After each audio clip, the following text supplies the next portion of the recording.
నేటి సామాజిక పరిస్థితుల్లో ఆధ్యాత్మిక పరంగా లేదా మతపరంగా, ధార్మిక పరంగా అనేక సందేహాలు, గందరగోళాలు, ఒక అయోమయ పరిస్థితి.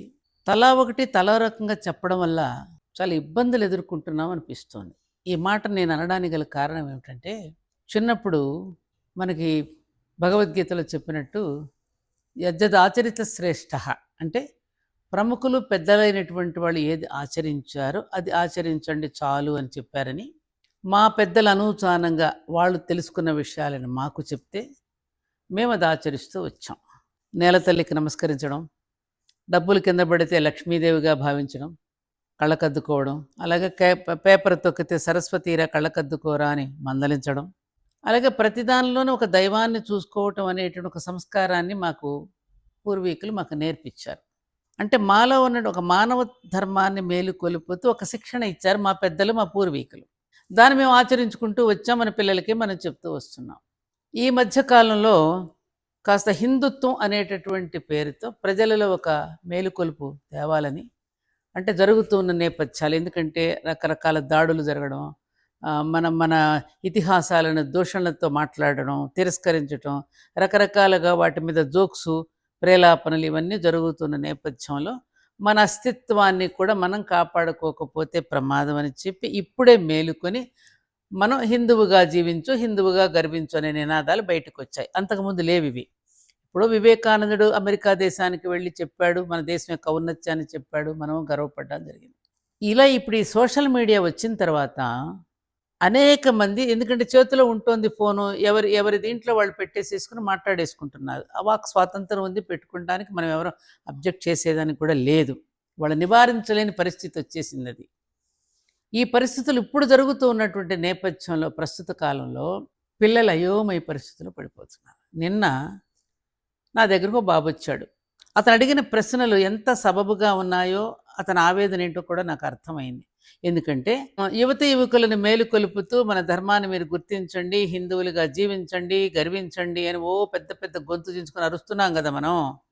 అసలు ఏమిటి ఈ హిందువు అంటే ఏమిటి, వీడు ఎందుకు గర్వపడాలి, దేనికోసం గర్వపడాలి అనే నేపథ్యంలో మరి వీళ్ళు ఇలా చెప్తున్నారు, వాళ్ళలా చెప్తున్నారు, ఏది నమ్మాలి అనేటువంటి పరిస్థితిలో కొందరు అయోమయ స్థితిలో పడిపోతుంది. ఇది ప్రమాదమేమోనని నాకు అనిపించింది. వాళ్ళు మేలుకుంటున్నటువంటి పరిస్థితుల్లో, ఇవాళ ముందుకొస్తున్నటువంటి పరిస్థితుల్లో వాళ్ళకి సరైనటువంటి సమాధానం చెప్పలేని పరిస్థితిలో మీలాంటి ఇంకా కొంతమంది మేధావులు అవనివ్వండి, వాటిని దర్శించిన వాళ్ళు అవనివ్వండి, అనుభవజ్ఞులు కానివ్వండి, ఆధ్యాత్మికవేత్తలు అనిపించుకున్న వాళ్ళు కానివ్వండి, వాళ్ళ బిడ్డలకి కనుక సరైన సమాధానం చెప్పలేకపోతే ఇది ప్రమాదమని నాకు అనిపిస్తోంది. ఆ బాబు ఏం ప్రశ్న అడిగాడు, విన్ను ఒకసారి ఏం ప్రశ్న అడిగాడు చెప్పు నాన్న, నువ్వేం అడిగావు? ధర్మం పట్ల ఇప్పుడున్న యువతకి మక్కువ కలగడానికి కానీ, ధర్మం వైపు మరలడానికి కారణమైన శిష్టాచారుల్లోనే కొన్ని విషయాల్లో భేదాభిప్రాయాలు, విభిన్నమైన ధోరణులు చూసి సంఘర్షణకి కారణమవుతుంది. అందులో ప్రధానమైంది అంటే ఇప్పుడు ప్రస్తుతం నడుస్తున్నది షిరిడి సాయిబాబా గురించి. ఇంతవరకు సనాతన ధర్మంలో ఆయన ఒక భాగంగా చూస్తూ, హిందూ ధర్మంలో భాగంగా ఎంబ్రేస్ చేసుకున్న ఇంతవరకు ఏ కాన్ఫ్లిక్ట్ లేని పరిస్థితుల్లో ఇంతవరకు సరిగ్గా నడుస్తున్నది ఈ మధ్య కాలంలో రీసెంట్గా ఒక చిన్నపాటి చీలికలా కనిపిస్తుంది. అంటే మన ధర్మంలోనే చెప్పుకుంటున్న వాళ్ళ కొంతమంది శిష్టాచారులు ఒక రకంగా, కొంతమంది శిష్టాచారులు మరొక రకంగా చెప్పడం అనేది మాలాంటి వాళ్ళకంటే సంఘర్షణకి, అయోమయానికి గురి చేస్తుంది. దాని నేపథ్యంలో స్పష్టత కోరుతూ నిన్న మీ దగ్గరికి వచ్చి ఆ ప్రశ్న అడిగాను. మొట్టమొదట సాయిబాబాని మహాత్ముడిగా కానీ లేదా ఒక గురువుగా కానీ చూడవచ్చా లేదా, అంటే అక్కడి నుంచి మొదలు, అంటే అక్కడి నుంచి వచ్చే సమాధానం బట్టి తర్వాత మీకు అది నీకు వెళ్దాం. అంతకంటే ముందు ఎవరు మహాత్ములు అవుతారు, లేకపోతే ఎవరిని గురువుగా అనవచ్చు అన్నది ముందు తెలియాలి. నిన్నటి వరకు పూజించి వాళ్ళు రోడ్డు మీద ఎందుకు పడేస్తున్నారు, అంతేనా? ఇన్ని సంవత్సరాల్లో లేని విభేదం, ఇన్ని సంవత్సరాల్లో ఉన్న సారూప్యత ఒక్కసారిగా చీలికలా ఎందుకు మొదలైంది? చక్రవర్తి ఏం చెప్తావు నాన్న? నేనేమి పెద్ద ఆధ్యాత్మికవేత్తను కాదు, నేనేమి మన ధర్మశాస్త్రాలు, వేదాలు ఇవన్నీ కూడా తరచి చూసి అధ్యయనం చేసిన దాన్ని కాదు. ఒక సామాన్య గృహిణిని, పెద్దలు చెప్పిన మార్గంలో నడుస్తూ గురువులని గౌరవిస్తూ ఆ నేపథ్యంలో ఒక సత్ప్రవర్తనతో కూడినటువంటి సమాజ నిర్మాణాన్ని చేయాలనే నేపథ్యంలో తిరుగాడుతున్నటువంటి ఒక సామాన్య మనిషిని. చక్రవర్తి, మీరు చాలా అధ్యయనం చేశారు. చిన్నప్పటి నుండి కూడా మీకు ఈ ఆధ్యాత్మికత పట్ల చాలా అవగాహన కూడా ఉంది కాబట్టి, ఇప్పుడు ఆ పిల్లవాడు అడిగినటువంటి ప్రశ్నలకి మనం ఎలా సమాధానం చెప్పగలం, ఎలా ఒప్పించగలం? అసలు మొట్టమొదటి ప్రశ్న, మీరు వేసిన ప్రశ్నకి ముందు నేను ఒక ప్రశ్న వేస్తాను. ఇంతవరకు రానటువంటి వైరుధ్యం, ఇంతవరకు కలగనటువంటి విభేదం అనే చిన్న చీలిక ఇప్పుడు ఎందుకు కలిగింది? ఫస్ట్ అక్కడ కరెక్ట్. ప్రశ్న వేసుకోవాలి. ఇప్పటి వరకు లేదు అంటే ఇప్పటి వరకు బయటికి రాలా. ఇది అకస్మాత్తుగా వచ్చింది కాకపోవచ్చు, అంతర్లీనంగా కొంత అక్కడక్కడ ఉన్నదే. జ్ఞాన పదంలో ఉన్న వాళ్ళ దగ్గర కూడా కొంత ఉండబట్టే ఇది వాళ్ళు బయటకు వచ్చింది. దీనికి నా గమనింపును పట్టి నాకు అర్థమైంది ఏమిటి అంటే, ప్రజల యొక్క భక్తి రెండు రకాలుగా ఉంటుంది. ఒకటి జ్ఞానభక్తి, రెండవది అంధభక్తి. అంధభక్తి అంటే గుడ్డి భక్తి, జ్ఞానం లేనటువంటి భక్తి. భక్తిలో జ్ఞానం లేనప్పుడు కొన్ని పొరపాట్లు జరుగుతాయి. ఆ అంధభక్తినే మనం ప్రోత్సహించుకుంటూ పోతే అసలు మూలానికి కూడా ప్రమాదం జరుగుతుంది. ప్రమాదం అని అనను, కానీ మూలానికేం ప్రమాదం జరగదు, కానీ మన మనుగడలో అపశృతులు రావచ్చు. అందుకని అటువంటి దాన్ని దృష్టిలో పెట్టుకుని రెండు తరగతులుగా ఉన్నటువంటి జ్ఞానభక్తులు, అంధభక్తులు. కాబట్టి ఆ అంధభక్తుల్ని సంస్కరించటం అనేది మొదలుపెట్టుకుంటే సమస్యకి దాంట్లోనే సమాధానం దొరుకుతుంది. అది సాధ్యపడుతుందా? మేం బాగుపడాలి అని ప్రజలు కోరుకుంటే సాధ్యపడుతుంది. మాకు ఈ గుడ్డితనమే బాగుంది అన్నటువంటి వాళ్ళకి ఆపరేషన్లు ఎందుకు? మాకు ఈ గుడ్డితనమే బాగుంది, మాకు ఈ గుడ్డితనమే చాలు అనుకున్న వాళ్ళకి, నాకు బురదే చాలు అనుకున్న వాళ్ళకి పన్నీరు గురించి ఎందుకు?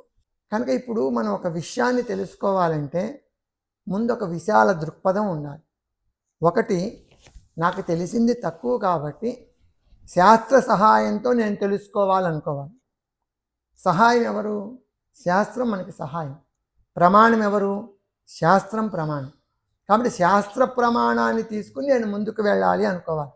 ఆ ప్రమాణాన్ని అంగీకరించే వాళ్ళకి ఇది ఉపయోగకరంగా ఉంటుంది. కానీ నాకు ఏ ప్రమాణం అవసరం లేదు, నాకు నేనే స్వతసిద్ధ ప్రమాణాన్ని, స్వీయ ప్రమాణాన్ని, నాకు శాస్త్రమే అవసరం లేదనేటటువంటి అహంకారులు మళ్ళీ అంధభక్తుల్లోకే వస్తారు. అటువంటి వారికి ఇక మనం చెప్పేది ఏమీ లేదు. ఇప్పుడు ఈ మధ్యస్థంగా ఉన్న వాళ్ళు కొంతమంది ఉంటారు. ఎవరికి? జ్ఞానభక్తులకి, అంధభక్తులకి. వాళ్ళకి అయోమయంగా ఉంటుంది. అంధభక్తులకి ఏం అయోమయం లేదు, వాళ్ళ అంధత్వంలోనే ఉంటారు.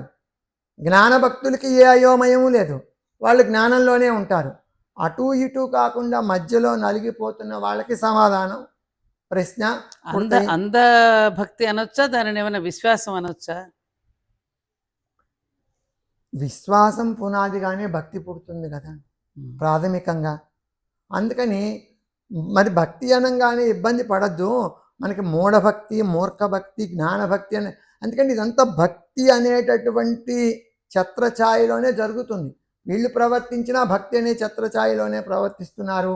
వాళ్ళు ప్రవర్తించిన భక్తి అనేది ఛత్రఛాయ అందరికీ ఒకటే, గొడుగు అందరికీ ఒకటే.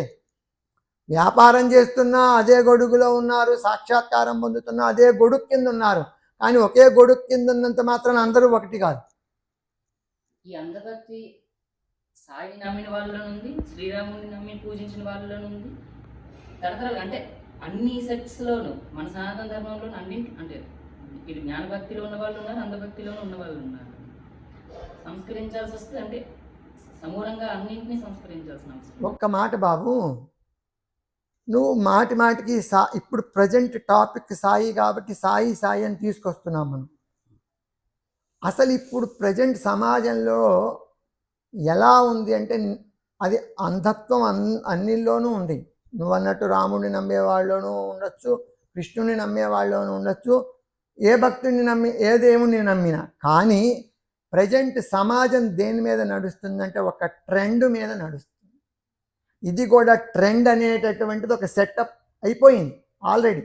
ఇది కొత్తగా కాదు, ఆల్రెడీ సెటప్ అయిపోయింది. ఎక్కువగా ఏ గుళ్ళు కడుతున్నారు,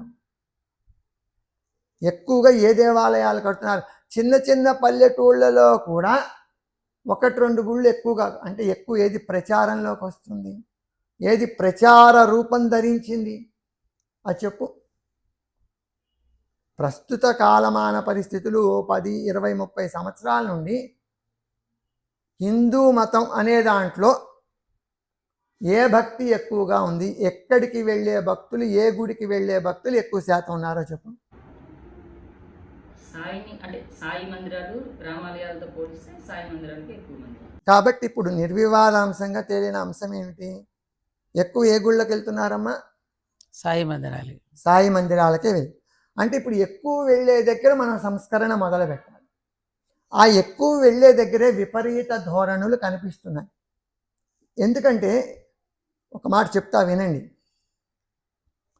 ఇప్పుడు ఒక వ్యక్తిని తీసుకుని ఆయన దేవుడు అవునా కాదా, ఆయన సిద్ధపురుషుడా, ఆయన హిందువా, ముస్లిమా, క్రైస్తవుడా, ఈ చర్చ అన్నిటికన్నా ముందు ఒక మతం ముసుగులో మనం ఏం తెలుసుకుంటున్నాం, లేదు ఒక ధర్మం ముసుగులో మనం ఏం చేస్తున్నాం అనే దానికి ప్రమాణం ఎంతవరకు చూడాలి. ఉదాహరణకి సాయిబాబాని అమ్మవారిగా భావించి సాయిబాబాకు చీరలు కట్టి సాయిమాతగా పూజిస్తున్నారు. అది సంప్రదాయమా? అది ఏ సాంప్రదాయం? 2 ఈ మధ్య నేను ఒక చోట చూశాను. ఎందుకు ఇవన్నీ వస్తున్నాయంటే భక్తులకి కొత్త పూజలు కావాలి అనే విచిత్ర కోరికలు పుడుతున్నాయి. పాత పూజలు రుచించక కొత్త పూజలు కావాలంటున్నారు.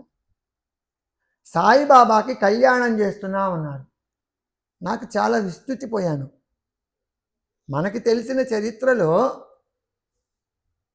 ఆయన బ్రహ్మచారిగానే ఉన్నారు. ఆయనకు భార్య లేదు, గృహస్థాశ్రమంలో లేడు ఆయన.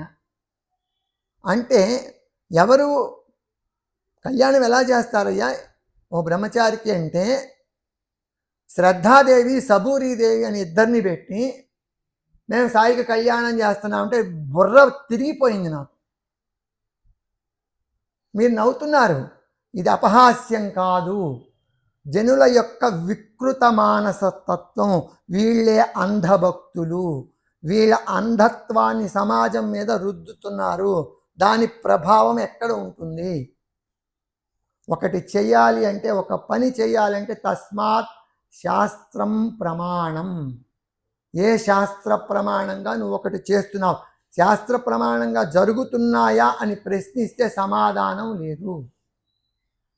కనుక ఇటువంటి వాటిని నేపథ్యంలో పెట్టుకుని, ఇటువంటి వాటిని దృష్టిలో పెట్టుకుని ఈయన అసలు సనాతన సాంప్రదాయంలోకి ఒదుగుతాడా వదగడా అని ఒక ప్రశ్న లేవనెత్తారు సమాజంలో. ఇప్పుడు చర్చ అంతా దేనిని కేంద్రీకృతమై ఉందో నాకు అర్థమైంది. ఈయన సనాతన సాంప్రదాయానికి ఒదుగుతాడా వదగడా? ఫస్ట్ ప్రశ్న అది. సనాతన సాంప్రదాయం అనేటటువంటిది చాలా లోతైనటువంటిది, చాలా గంభీరమైనటువంటిది. సనాతన సాంప్రదాయంలో సనాతన తత్వం ఒకటి ఉన్నది, సనాతన ధర్మం ఒకటి ఉన్నది. 2 వేరు. ధర్మము తత్వము ఒకటి కాదు. తత్వం యొక్క భూమిక వేరు, ధర్మం యొక్క భూమిక వేరు. తత్వంలో అనేకత్వంలో ఏకత్వం చూపిస్తుంది తత్వం. అర్థమైందా? తత్వం అనేదే ఏం చూపిస్తుంది? అనేకంగా ఉన్న దాంట్లో ఏకమైంది ఏంటో దాన్ని చూపిస్తుంది. ధర్మం ఏం చెప్తుందంటే ఏకంగా ఉన్నది అనేకం ఎలాగైందో చెప్తూ ఆ అనేకత్వంలో ఎలా మెసలాలి అనే దాన్ని చూపిస్తుంది. అనేకత్వంలో ఎలా ఉండాలి, ఈ అనేకత్వం నుంచి ఏకత్వం ఎలా వెళ్ళాలని చెప్తుంది. కాబట్టి ధర్మంలో అనేకత్వమే ఉంటుంది, తత్వంలో ఏకత్వం ఉంటుంది. తత్వదృష్ట్యా చూస్తే సనాతన ధర్మంలో పిపీలికాది బ్రహ్మ పర్యంతము అంతా ఒక్కటే. అంతా దైవమే, అంతా బ్రహ్మమే. ఏకం అద్వితీయం బ్రహ్మ, ఉన్నది ఏకమే, ఇంకో రెండో వస్తువు లేదు. అలాగే ఏకం సత్ బహుదా వదంతి కూడా ఉందిగా. ఏకం సద్విప్రా బహుదా వదంతి, ఉన్న సత్పదార్థం ఒకటే, అనేక మంది అనేక చెప్తున్నారు. కాబట్టి తత్వదృష్ట్యా వస్తే ఏకత్వమే ఉంది, కానీ ధర్మంలో ఏకత్వం లేదు, ధర్మంలో అనేకత్వం ఉంది. సనాతన ధర్మం ఒక ఎనిమిదింటి మీద ఆధారపడి నడుస్తుంది. చతుర్వర్ణాలు, చతురాశ్రమాలు, 4 ఆశ్రమాలు, 4 వర్ణాలు, వీటి మీద ఆధారపడి ధర్మం అనేటటువంటిది నడుస్తుంది. ఈ నడిచేటటువంటి ధర్మంలో కూడా అనేకత్వాన్ని చాలాసార్లు సనాతన ధర్మం విధర్మీయులని కూడా ఆదరించింది, విధర్మీయుల్ని కూడా గౌరవించింది. మీకు ఒక చిన్న ఉదాహరణ చెప్తాను. శ్రీ వైష్ణవ సాంప్రదాయంలో మేల్కోటలో ఒక అద్భుతమైనటువంటి స్వామివారి యొక్క ఉత్సవమూర్తి ఉండేది. తురుష్కుల దండయాత్రలో ఆ రాజుల ఆ ఉత్సవమూర్తిని పట్టుకుపోతే భగవద్ రామానుజులు ఢిల్లీకి వెళ్ళి ఆ ఉత్సవమూర్తిని తీసుకొచ్చే ప్రయత్నంలో సఫలీకృతులై తీసుకొచ్చారు. ఎక్కడికి? మళ్ళీ మేల్కోట తీసుకొచ్చారు. కానీ ఈయన తీసుకువచ్చిన తర్వాత అంతకు ముందే ఆ విగ్రహమునందు అనురక్తిని కలిగి, ప్రీతిభావనని కలిగి, ఆరాధనాభావనని కలిగి ఆ రాజు యొక్క కుమార్తె రాజకుమారి అంతఃపురంలో ఆ విగ్రహాన్ని ప్రీతితో ఆరాధిస్తూ ఉన్నది. కానీ ఈయన యొక్క యోగశక్తి వల్ల అక్కడున్న విగ్రహం ఈయన అంతఃపురంలోకి వెళ్ళకపోయినా ఈయన దగ్గరికి వచ్చింది. రాజు యొక్క అనుమతితో అతను తీసుకొచ్చేసి ఇక్కడ దాన్ని ప్రతిష్ఠ చేశారు. ఎక్కడ? మేల్కోటలో చెలువు నారాయణమూర్తి ప్రతిష్ఠ చేస్తే ఆ రాజు తురుష్కుడు, ముస్లిం రాజులే కదా అప్పుడు. ఇదంతా కూడా 10-11 శతాబ్దాల మధ్యకాలంలో జరిగింది, చారిత్రకమైనటువంటి విషయమే. అప్పుడు ఆవిడ నాకు అదే విగ్రహం కావాలి అని పట్టుబడితే, సరేనమ్మా ఆ యతీశ్వరులు వస్తే ఆయనకి ఇచ్చి పంపించా అంటే, నేను అది మళ్ళీ చూడాలి అని ఆవిడ పట్టుబడితే ఆవిడ్ని ఆ ఢిల్లీ సుల్తాన్ తిరిగి పంపించినట్టుగా, ఆవిడ మళ్ళీ మేల్కోటకు వచ్చేసరికి ఆయన ఆల్రెడీ అక్కడ ప్రతిష్ఠ అయిపోయి ఉన్నారు. ఎవరి ఉత్సవ విగ్రహం ప్రతిష్ఠ అయిపోయి ఉంటే ఆ మూర్తితో ఆవిడ ఎంత మమేకమైందంటే మళ్ళీ ఆ మూర్తిని వదిలి వెళ్ళటానికి ఇష్టపడక, అప్పటిదాకా తాకే మూర్తి తను అంతఃపురంలోనే ఉంది, తన చేతులతో సపర్యలు అన్నీ చేసిన మూర్తి, ఒక అనుబంధం పెంచుకుంది. సపర్యలే చేసిందో, పూజలో చేసిందో, ఒక అనుబంధం ఆ మూర్తితో కలిగింది. కానీ ఇప్పుడు ఆ అనుబంధానికి మధ్య అది ప్రతిష్ఠ అవ్వటం మూలాన ఇదివరకులాగా తాను వెళ్ళలేకపోతుంది. ఆ బాధని భరించలేక దానితో ఉన్న ఆర్తితో, అనుబంధంతో ఆ స్వామి మీద ఎంత అచంచలమైన ప్రీతి, భక్తి అంటే భగవత్ రతి భక్తి, భక్తి అంటే ఏదో కాదు, ఇష్టము, భగవంతుడి యందు ఇష్టం. ఏమిటి? నెపంతో ఇష్టం కాదు, అవ్యాజ్య. ఆ విగ్రహం ఏదో ఇచ్చిందని ఆవిడ ఇష్టపడలా, అది అవ్యాజ్య భక్తి, వ్యాజ్యము లేని భక్తి. ఆ అవ్యాజ్య భక్తితో అక్కడికక్కడ ప్రాణత్యాగం చేస్తే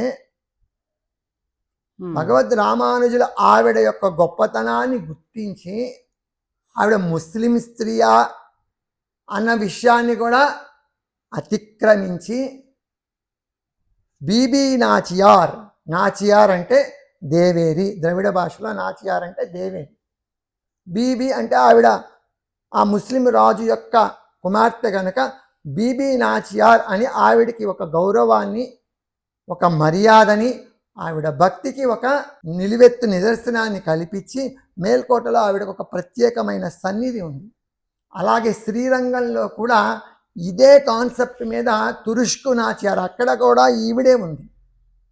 కానీ మనకి తిరుపతిలో ఎక్కడ బీబీ నాచారి గుడి ఉండదు, ఆవిడికి సన్నిధి ఉండదు. కానీ ఈ కథలోనే అదే భావాన్ని తీసుకుని, ఇది వైష్ణవ క్షేత్రమే కాబట్టి ఈ వెంకటేశ్వరుడు యందు ఆవిడ విష్ణువు అక్కడ వెంకటేశ్వరుడు చెలువనారాయణుడైనా శ్రీరంగనాథుడైనా వెంకటేశ్వరుడైనా ఒక్క విష్ణువే.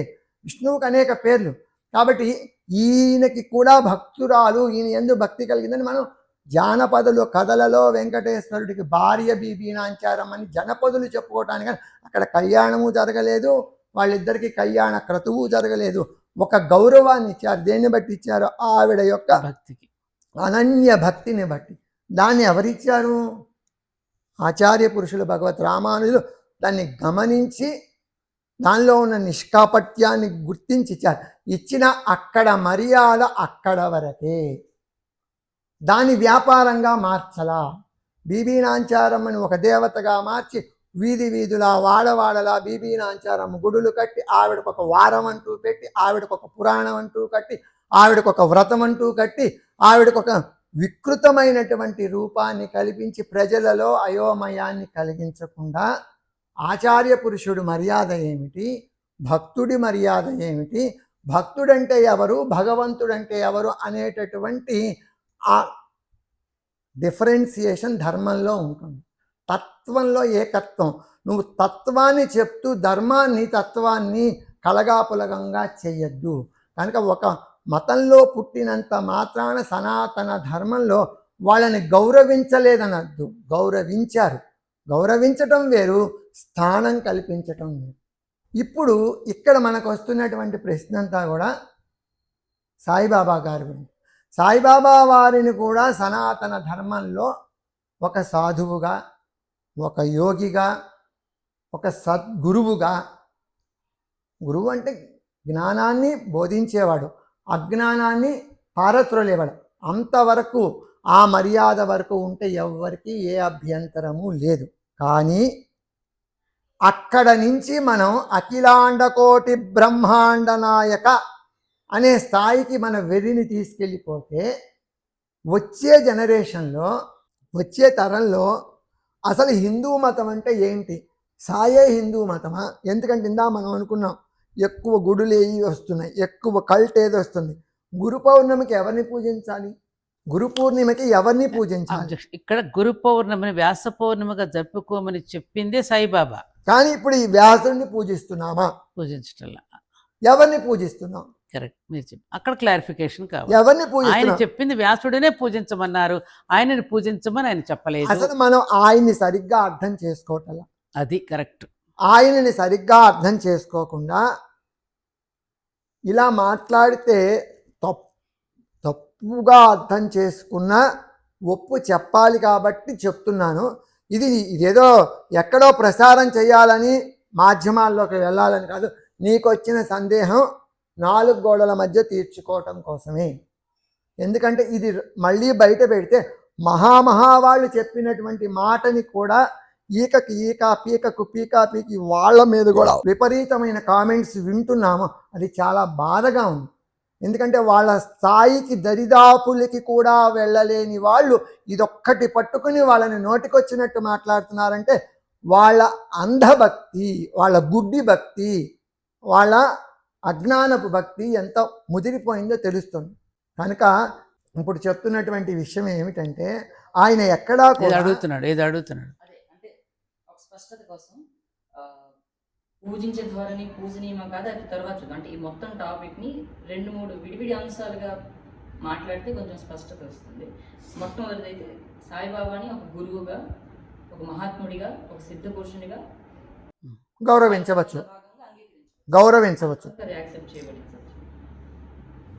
అయితే గురుస్థానంలో పెట్టిన తర్వాత అంటే ఇప్పుడున్న పెడధోరణులు ఏవైనా ఉంటే అవి వేరే కాదు, తర్వాత విషయంలో మాట్లాడదాం. గురుస్థానం ఇచ్చిన తర్వాత గురువు పూజనీయమైన వ్యక్తే కదమ్మా. దైవాన్ని గురించి మనకు పరిచయం చేసేదే గురువే కదమ్మా. బ్రహ్మజ్ఞానాన్ని పొందిన వ్యక్తిని బ్రహ్మంగా చూడడంలో తప్పేముంది? అంటే ఇప్పుడున్న పెడధోరణి వినండి.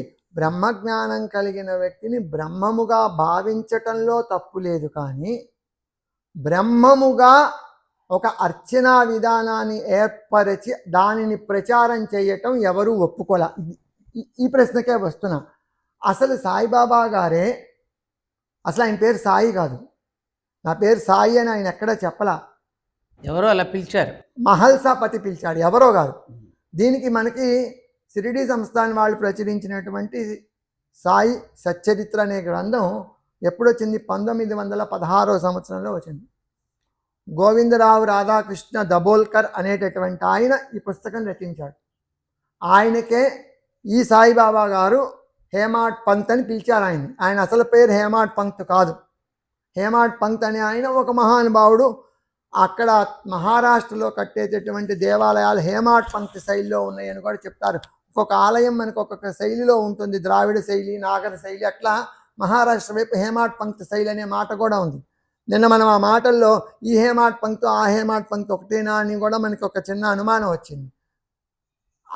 కాదు, ఈయన అసలు పేరు గోవిందరావు దబోల్కర్. ఈయన రచించింది 1916లో. ఈ సాయిబాబా గారు ఎక్కడా నేను పలానా చోట పుట్టానని కానీ, నా పేరు పలానా అని కానీ, నా తల్లిదండ్రులు పలానా అని కానీ, నా కులం పలానా అని కానీ ఆయన ఏ రోజు ఏది ఎక్కడా బహిర్గతం చేయలేదు, ఎక్కడా చెప్పలేదు. 2, నన్ను పూజించండి అని కూడా చెప్పలా. గురువులు ఎవరు? నేను బ్రహ్మజ్ఞానిని కాబట్టి, నాకు జ్ఞానం ఉంది కాబట్టి నన్ను పూజించండి అని ఎక్కడా ఎవరు చెప్పరు. సద్గురువులు. 2 గురు పూజలు కూడా వేలం వెర్రిగా ఒక మతంలాగా ఒక మూకుమ్మడిగా ఎక్కడా ఎవ్వరూ చెయ్యరు. ఉదాహరణకి కంచిపీఠంలో చూసినా, శంకరాచార్య పరంపరలో చూసినా, అక్కడ శంకరాచార్యుల వారిని గురువుగానే దర్శిస్తారు, పూజిస్తారు. ఎందుకంటే ఆయన సాక్షాత్తు శంకర అవతారమే. కానీ అక్కడ ఒక మర్యాద, ఒక ఉపాధి తీసుకుని, ఒక మానవ రూపం తీసుకుని భూమి మీదకి వచ్చినప్పుడు గురువుగా పూజించే వాళ్ళ పూజ్యతకి కూడా ఒక మర్యాద ఉండాలి. దేవతా పూజా స్థానంలో ఆచార్య పురుషుల పూజా స్థానం సమం చెయ్యరు. సమమే చెయ్యకపోతే అధికం ఎలా చేస్తారు? అర్థం చెయ్యకూడదు. సమం చెయ్యకూడదు. సమమే చెయ్యకూడదు అయితే అధికం ఎలా చేస్తావు? దీనికి నీకు ఒక ఉదాహరణ చెప్తా. మరి బాబు విను, బాబు విను. భేదం చూసినట్టు కాదు, తత్వదృష్ట్యా భేదం లేదు. కానీ ధర్మ దృష్ట్యా ఆచార్య పురుషుడు ఒక స్థానంలో ఉండాలి, దేవత ఒక స్థానం. అందుకే ఇక్కడ మనకి సభల్లో కూడా ముఖ్య అతిథి అంటారు, విశిష్ట అతిథి అంటారు, ఆత్మీయ అతిథి అని ఎందుకంటారు? ఏమిటి ఆ స్థాయి? అందరినీ అనేయచ్చుగా. అక్కడ ఆ స్థాయి ఏదైతే ఉంటుందో దాని గురించి ఎక్స్ప్లెయిన్ చేస్తున్నాడు. స్థాయి భేదం ఉంటుంది. నీకు ఇందాక ఒకటి చెప్పాను, సనాతన తత్వంలో భేదం లేదు, తత్వదృష్ట్యా భేదం లేదు, ధర్మంలో భేదం ఉంది. ధర్మంలో భేదం ఉంది కాబట్టి శంకరాచార్యులు వారు ఏర్పరిచిన పీఠాలలో కూడా ఒక్కొక్క పీఠానికి పీఠాధిష్టాతృ దేవతలను, శృంగేరిలో శారదామాతని, కంచిలో కామాక్షి మాతని, అలా ఒక్కొక్క పీఠంలో ఒక దైవాన్నే పెట్టారు. కానీ తన మూర్తిలే, తాను స్థాపించిన 4 పీఠాల్లోనే తన మూర్తిలే పెట్టించి తన పూజనే ప్రచారం చేయలా. గమనించారా? శంకరులు మనకి ఏ సాంప్రదాయాన్ని, ఎటువంటి ఆయన చేసిన మహోపకారం మనకు అర్థం కాదు. ఎందుకంటే మనం అంధీభూత చేతస్కులమయ్యాం కాబట్టి అర్థం కాదు. సనాతన ధర్మానికి మూలమైన శృతి స్మృతి పురాణములను సమన్వయం చేసి అప్పటి వరకు అవైదికంగా ఉన్నటువంటి ఎన్నో మతాలను ఖండించి 32 సంవత్సరాల ఆయు ప్రమాణంలోనే అవైదిక మతాలను ఖండించి ఈ రోజులు కాదు, 100ల సంవత్సరాల నాడు ఏ ఆధునిక సౌకర్యాలు లేని రోజుల్లోనే ఆసేతు సీతాచలం పర్యటించి ఎంతోమంది పండితుల దగ్గర నెగ్గుకొచ్చి సర్వజ్ఞ పీఠాన్ని అధిరోహించి 4 దిక్కుల్లో భారతీయ సనాతన ధర్మానికి ఒక రక్ష కట్టిన మహానుభావుడు. అంతకన్నా గొప్పవాడు పూజనీయుడు లేడు చరిత్రలో. కానీ ఆయనే వ్యక్తి పూజని ప్రోత్సహించకుండా శక్తి పూజని ప్రోత్సహించి సనాతన ధర్మానికి చక్కని పునాది వేశారు. ఇవాళ మనం వ్యక్తి పూజ, సాయిబాబా గారు వ్యక్తి పూజని చెప్పలా, సాయి తత్వాన్ని మనం అర్థం చేసుకోవటల్లా. అక్కడ ఆ మహానుభావుని కించపరచు, ఆయన వ్యక్తి పూజ చెప్పలా. కానీ మన అవగాహన స్థాయి కిందదిగా ఉంది కాబట్టి మనం వ్యక్తి పూజకే పరిమితమై ఆ వ్యక్తిని పరమాత్మ కన్నా పైన పెట్టాలనేటటువంటి వికృత మనస్తత్వాల వల్లనే సాయి రామ, సాయి కృష్ణ, సాయి దుర్గా, సాయి కళ్యాణం, సాయి నవరాత్రి ఈ విపరీత ధోరణులు వచ్చి సనాతనానికి ఒక ప్రశ్నగా నిలిచినప్పుడే మనకి ప్రస్తుతం సమాజంలో ఈ చీలిక లాంటి పరిస్థితి వచ్చింది. దానికి కారణం అది. కనుక సనాతన ధర్మాన్ని అర్థం చేసుకోవాలంటే వాదోపవాదాల వల్ల కాదు. నువ్వు అన్నదాన్ని నేను ఖండించాలి కాబట్టి, నువ్వు అన్నది తప్పని నేను ప్రూవ్ చేయాలి అనే మూర్ఖ అందం మనస్తత్వంతో ఉన్న వాళ్ళకి ఏమీ చెప్పలేము. ముందే చెప్పుకున్నాం, ఈ గుడ్డితనమే కావాలనుకున్న వాళ్ళకి వెలుగు గురించి అవసరం లేదండి. కానీ తెలుసుకోవాలి అనే తపన ఉన్నవాడికి ఇది సనాతన ధర్మంలోకి ఒదగదు అన్న ఒక్క మాట పట్టుకుని నువ్వు ఈ ప్రశ్నలు సంధించావు. నిన్నటి నుంచి మన ఇద్దరికి ఈ విషయంలో జరుగుతుంది. ఇప్పుడు సనాతన ధర్మంలోకి నిజంగానే ఒదగదు. సనాతన ధర్మంలో దీన్ని గౌరవిస్తారు. సనాతన ధర్మంలో సాధువుని, సత్పురుషుణ్ణి, గురువుని, యోగిని, మహాత్ముణ్ణి ఏ మతంలో వాడైనా, ఏ ప్రాంతం వాడైనా గౌరవిస్తారు. గౌరవించకపోతే బీబీ నాచియార్కి అంతటి గౌరవం ఎందుకు ఇచ్చారు? ఇచ్చినా దాని మర్యాద అంతవరకే. బీబీ నాచియార్కి ఒక ప్రత్యేక సన్నిధి ఏర్పరిచారే కానీ లక్ష్మీదేవి పైన బీబీ నాచియార్ని కూర్చోబెట్టల. ఇప్పుడు జైనులు, బౌద్ధులని కూడా సనాతన ధర్మంలో అంతర్భాగంగానే గౌరవిస్తున్నారుగా. ఇప్పుడు మరి గౌరవించటం వేరు, పై స్థాయిలో కూర్చోబెట్టి. ఇప్పుడు ఈ ప్రశ్నంతా ఇక్కడెక్కడొచ్చింది? నవరాత్రులు జరపటం గురించి, పాదాల దగ్గర దేవతా విగ్రహాలు పెట్టడం గురించి. అప్పుడు వచ్చే తరానికి ఇది సనాతనమా, అది సనాతనమా? అది చెప్పడంలో తప్పులేదు.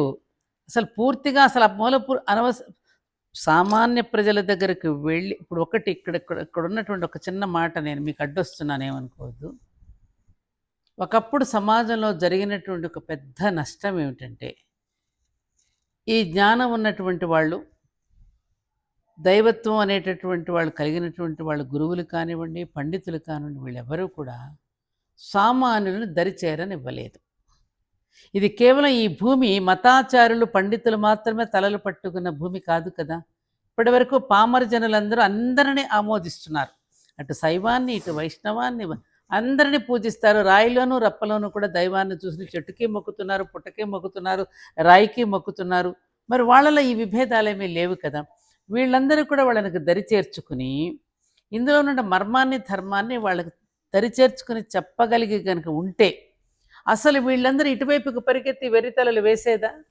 అందుకని సాయిబాబా అనేటువంటి ఒక మహనీయుడు సామాన్య ప్రజలలోకి వెళ్ళి భిక్ష తీసుకుని వాళ్ళ ఇళ్లలో ఉన్నటువంటి కష్ట సుఖాలను తెలిసి వాళ్ళని ఆర్తిని బాపాడు కదా. మరి అలాంటప్పుడు మరి అటువంటి ప్రేమమూర్తుల దగ్గరికే వెళతారు కదా. నన్ను ముట్టుకోకు, నామాలు కాకంటూ ఎవరిని దరిచేయనీయకుండా ఉంటే మరి వీళ్ళు ఎక్కడికి వెళ్ళాలి? నేను సంకనెత్తుకుంటాను రా బాబు, నా పుస్తకం చదువు, నా దీంట్లో ఇదేమీ లేదు, ఈ పుస్తకం చదువు, వాళ్ళ దగ్గరకు తీసుకోవడానికి అవకాశం ఇచ్చింది ఎవరు? మనం కాదా? ఇది నాకు వేధిస్తున్న ప్రశ్న. మరి అలాంటి ఇప్పుడు కంచి పరమాచార్యులు వారు ఉన్నారమ్మా. వారు రోజు అనుష్ఠానం చేసుకుని చక్కగా ఆ బృందావనంలో ఆయనకున్న చిన్న గుడిసె లాంటిది ఉండేది. ఆ బయటకు వచ్చి కూర్చునేవారు. క్యూలో జనమంతా ఉండేవారు. ఆ క్యూలో నిలబడిన జనంలో యొక్క ఆర్తిని ఏమిటంటే ఆయన తపశ్శక్తితోనే గమనించి వాళ్ళని దగ్గరికి పిలిచి వాళ్ళకి తీర్థం ఇచ్చి వాళ్ళ కష్టాన్ని బాపేవారు. అట్లా ఎంతమంది చేయగలుగుతున్నారు? మరి అలా చేయలేనప్పుడు మీరు వీళ్ళంతా ఎటుపోతారు? ఎక్కడికి పోవాలి వీళ్ళంతా? ఎవరిని అడగాలి? దేవుడా మాట్లాడడు, చెప్పవలసింది గురువే. దేవుడు దిగి వస్తే గురువు కనపడతాడు, గురువుకు నమస్కరిస్తే దేవుడు కనపడతాడనే మనమే చెబుతున్నాం. మరి ఎవరిని ఆశ్రయించాలి? ఎవరి పాద పట్టుకోవాలి? సో ప్రజల యొక్క బలహీనతలను ఆసరాగా చేసుకుని ఈ మధ్య కాలంలో అనేక మంది సన్నాసులు, రకరకాల నకిలీ గురువులు, నకిలీ పోళ్ళంతమంది బయలుదేరి వస్తున్నారు. వాళ్ళ బారిన పడిపోయి వాళ్ళ జేబులు ఖాళీ చేసుకుంటున్నారు. మరి ఎవరు రక్షించాలి నాన్న ఈ ప్రజలని? ఎవరికి చెప్పాలి? ఎవరు చెప్పాలి? అవి పీఠాల్లోనూ, అవి కొత్తగా పీఠాలు పెడుతున్న పీఠాల్లోనూ జరుగుతున్నాయి. మనం పూజించే దేవతామూర్తులను అడ్డంగా పెట్టుకున్న దగ్గర జరుగుతున్నాయి. అన్ని చోట్ల సర్వే సర్వత్రా అన్ని చోట్ల జరుగుతూనే ఉన్నాయి. ఇది అన్ని చోట్ల. ఇటువంటి ఈ అయోమయ పరిస్థితుల్లో మనం ఎవరిని ఆశ్రయించాలి అంటే శాస్త్రాన్ని ఆశ్రయించాలి. ఆ శాస్త్ర చికిత్స ఎక్కడ జరుగుతోంది? ఆ శాస్త్ర చర్చ ఎక్కడ జరుగుతోంది? ఆ శాస్త్ర చర్చలు కూడా ఎవరిని కూర్చోబెట్టి మాట్లాడిస్తున్నారు? ఎక్కడ జరుగుతోంది అది? ఎక్కడ జరుగుతుంది అంటే శాస్త్రం మీద అభిమానం ఉన్నవాళ్ళు, శాస్త్రమే కావాలనుకున్న వాళ్ళు, శాస్త్రమే ఊపిరిగా ఉన్నటువంటి వాళ్ళు సమాజంలో ఉన్నారు. లేకపోలా ఎక్కడున్నారో ఎవరున్నారో వాళ్ళని చూసి వాళ్ళని వెలికి తీసి వాళ్ళ ద్వారా బయటికి విజ్ఞానాన్ని వెదజల్లటానికి ప్రయత్నం జరిగితే ఈ కలుపు మొక్కలుగా వచ్చేటటువంటి వాళ్ళు చాలామంది మీరు చెప్పిన వాళ్ళు ఉన్నారే, ఇప్పటికీ ఉన్నారు. ఈ కలుపు మొక్కలుగా పెరుగుతున్న వాళ్ళు మందు కొడితే మొక్క చచ్చిపోద్ది, మందు కొట్టకపోతే కలుపు మొక్క పెరుగుతూనే ఎవరు ఉంటుంది. కొడతారమ్మా? ఇప్పుడు ప్రభుత్వాలు సెక్యులరిజం పేరిట ఏమ్మా అసలు మన సనాతన ధర్మం, మన భారతీయత, మన హైందవం వీటిని గురించి పాఠ్యాంశాలు చేర్చడానికే ఇష్టపట్టలేదు. నైతిక విలువలను పక్కకు తోసి మోరల్ స్టోరీసే తీసి పారేశారు. దైవాన్ని గురించి, ధర్మాన్ని గురించి, దేశాన్ని గురించి బోధించే బోధనలు ఎక్కడ జరగడం లేదు. మరి జరగనప్పుడు ఇప్పుడు 77 సంవత్సరాలు అయిపోయింది స్వాతంత్రం వచ్చి. ఏ సంకల్పంతో అయితే స్వాతంత్రాన్ని తెచ్చుకున్నామో ఆ సంకల్పం ఇంతవరకు నెరవేరిందా? మన సంస్కృత భాష, ఇప్పుడు వేదాలు ఏనాన్న పురాణాలు, ఇతిహాసాలు చాలా వరకు సంస్కృత భాషలో ఉన్నాయి. ఎవరికి తోచిన అనువాదాన్ని వాళ్ళు చేసేశారు.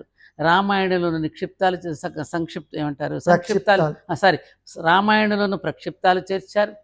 అనేక గాథలను కూడా వక్రీకరించి ఎవరికి తోచిన రామాయణాన్ని, ఎవరికి తోచిన భారతాన్ని, ఎవరికి తోచిన రాశారు. సాయి చరిత్రలో కూడా ఎవరికి తోచిన సచ్చరిత్రలు వాళ్ళు రాసేశారు. ఎవరిది నమ్మాలి? ఎవరిది నమ్మాలి?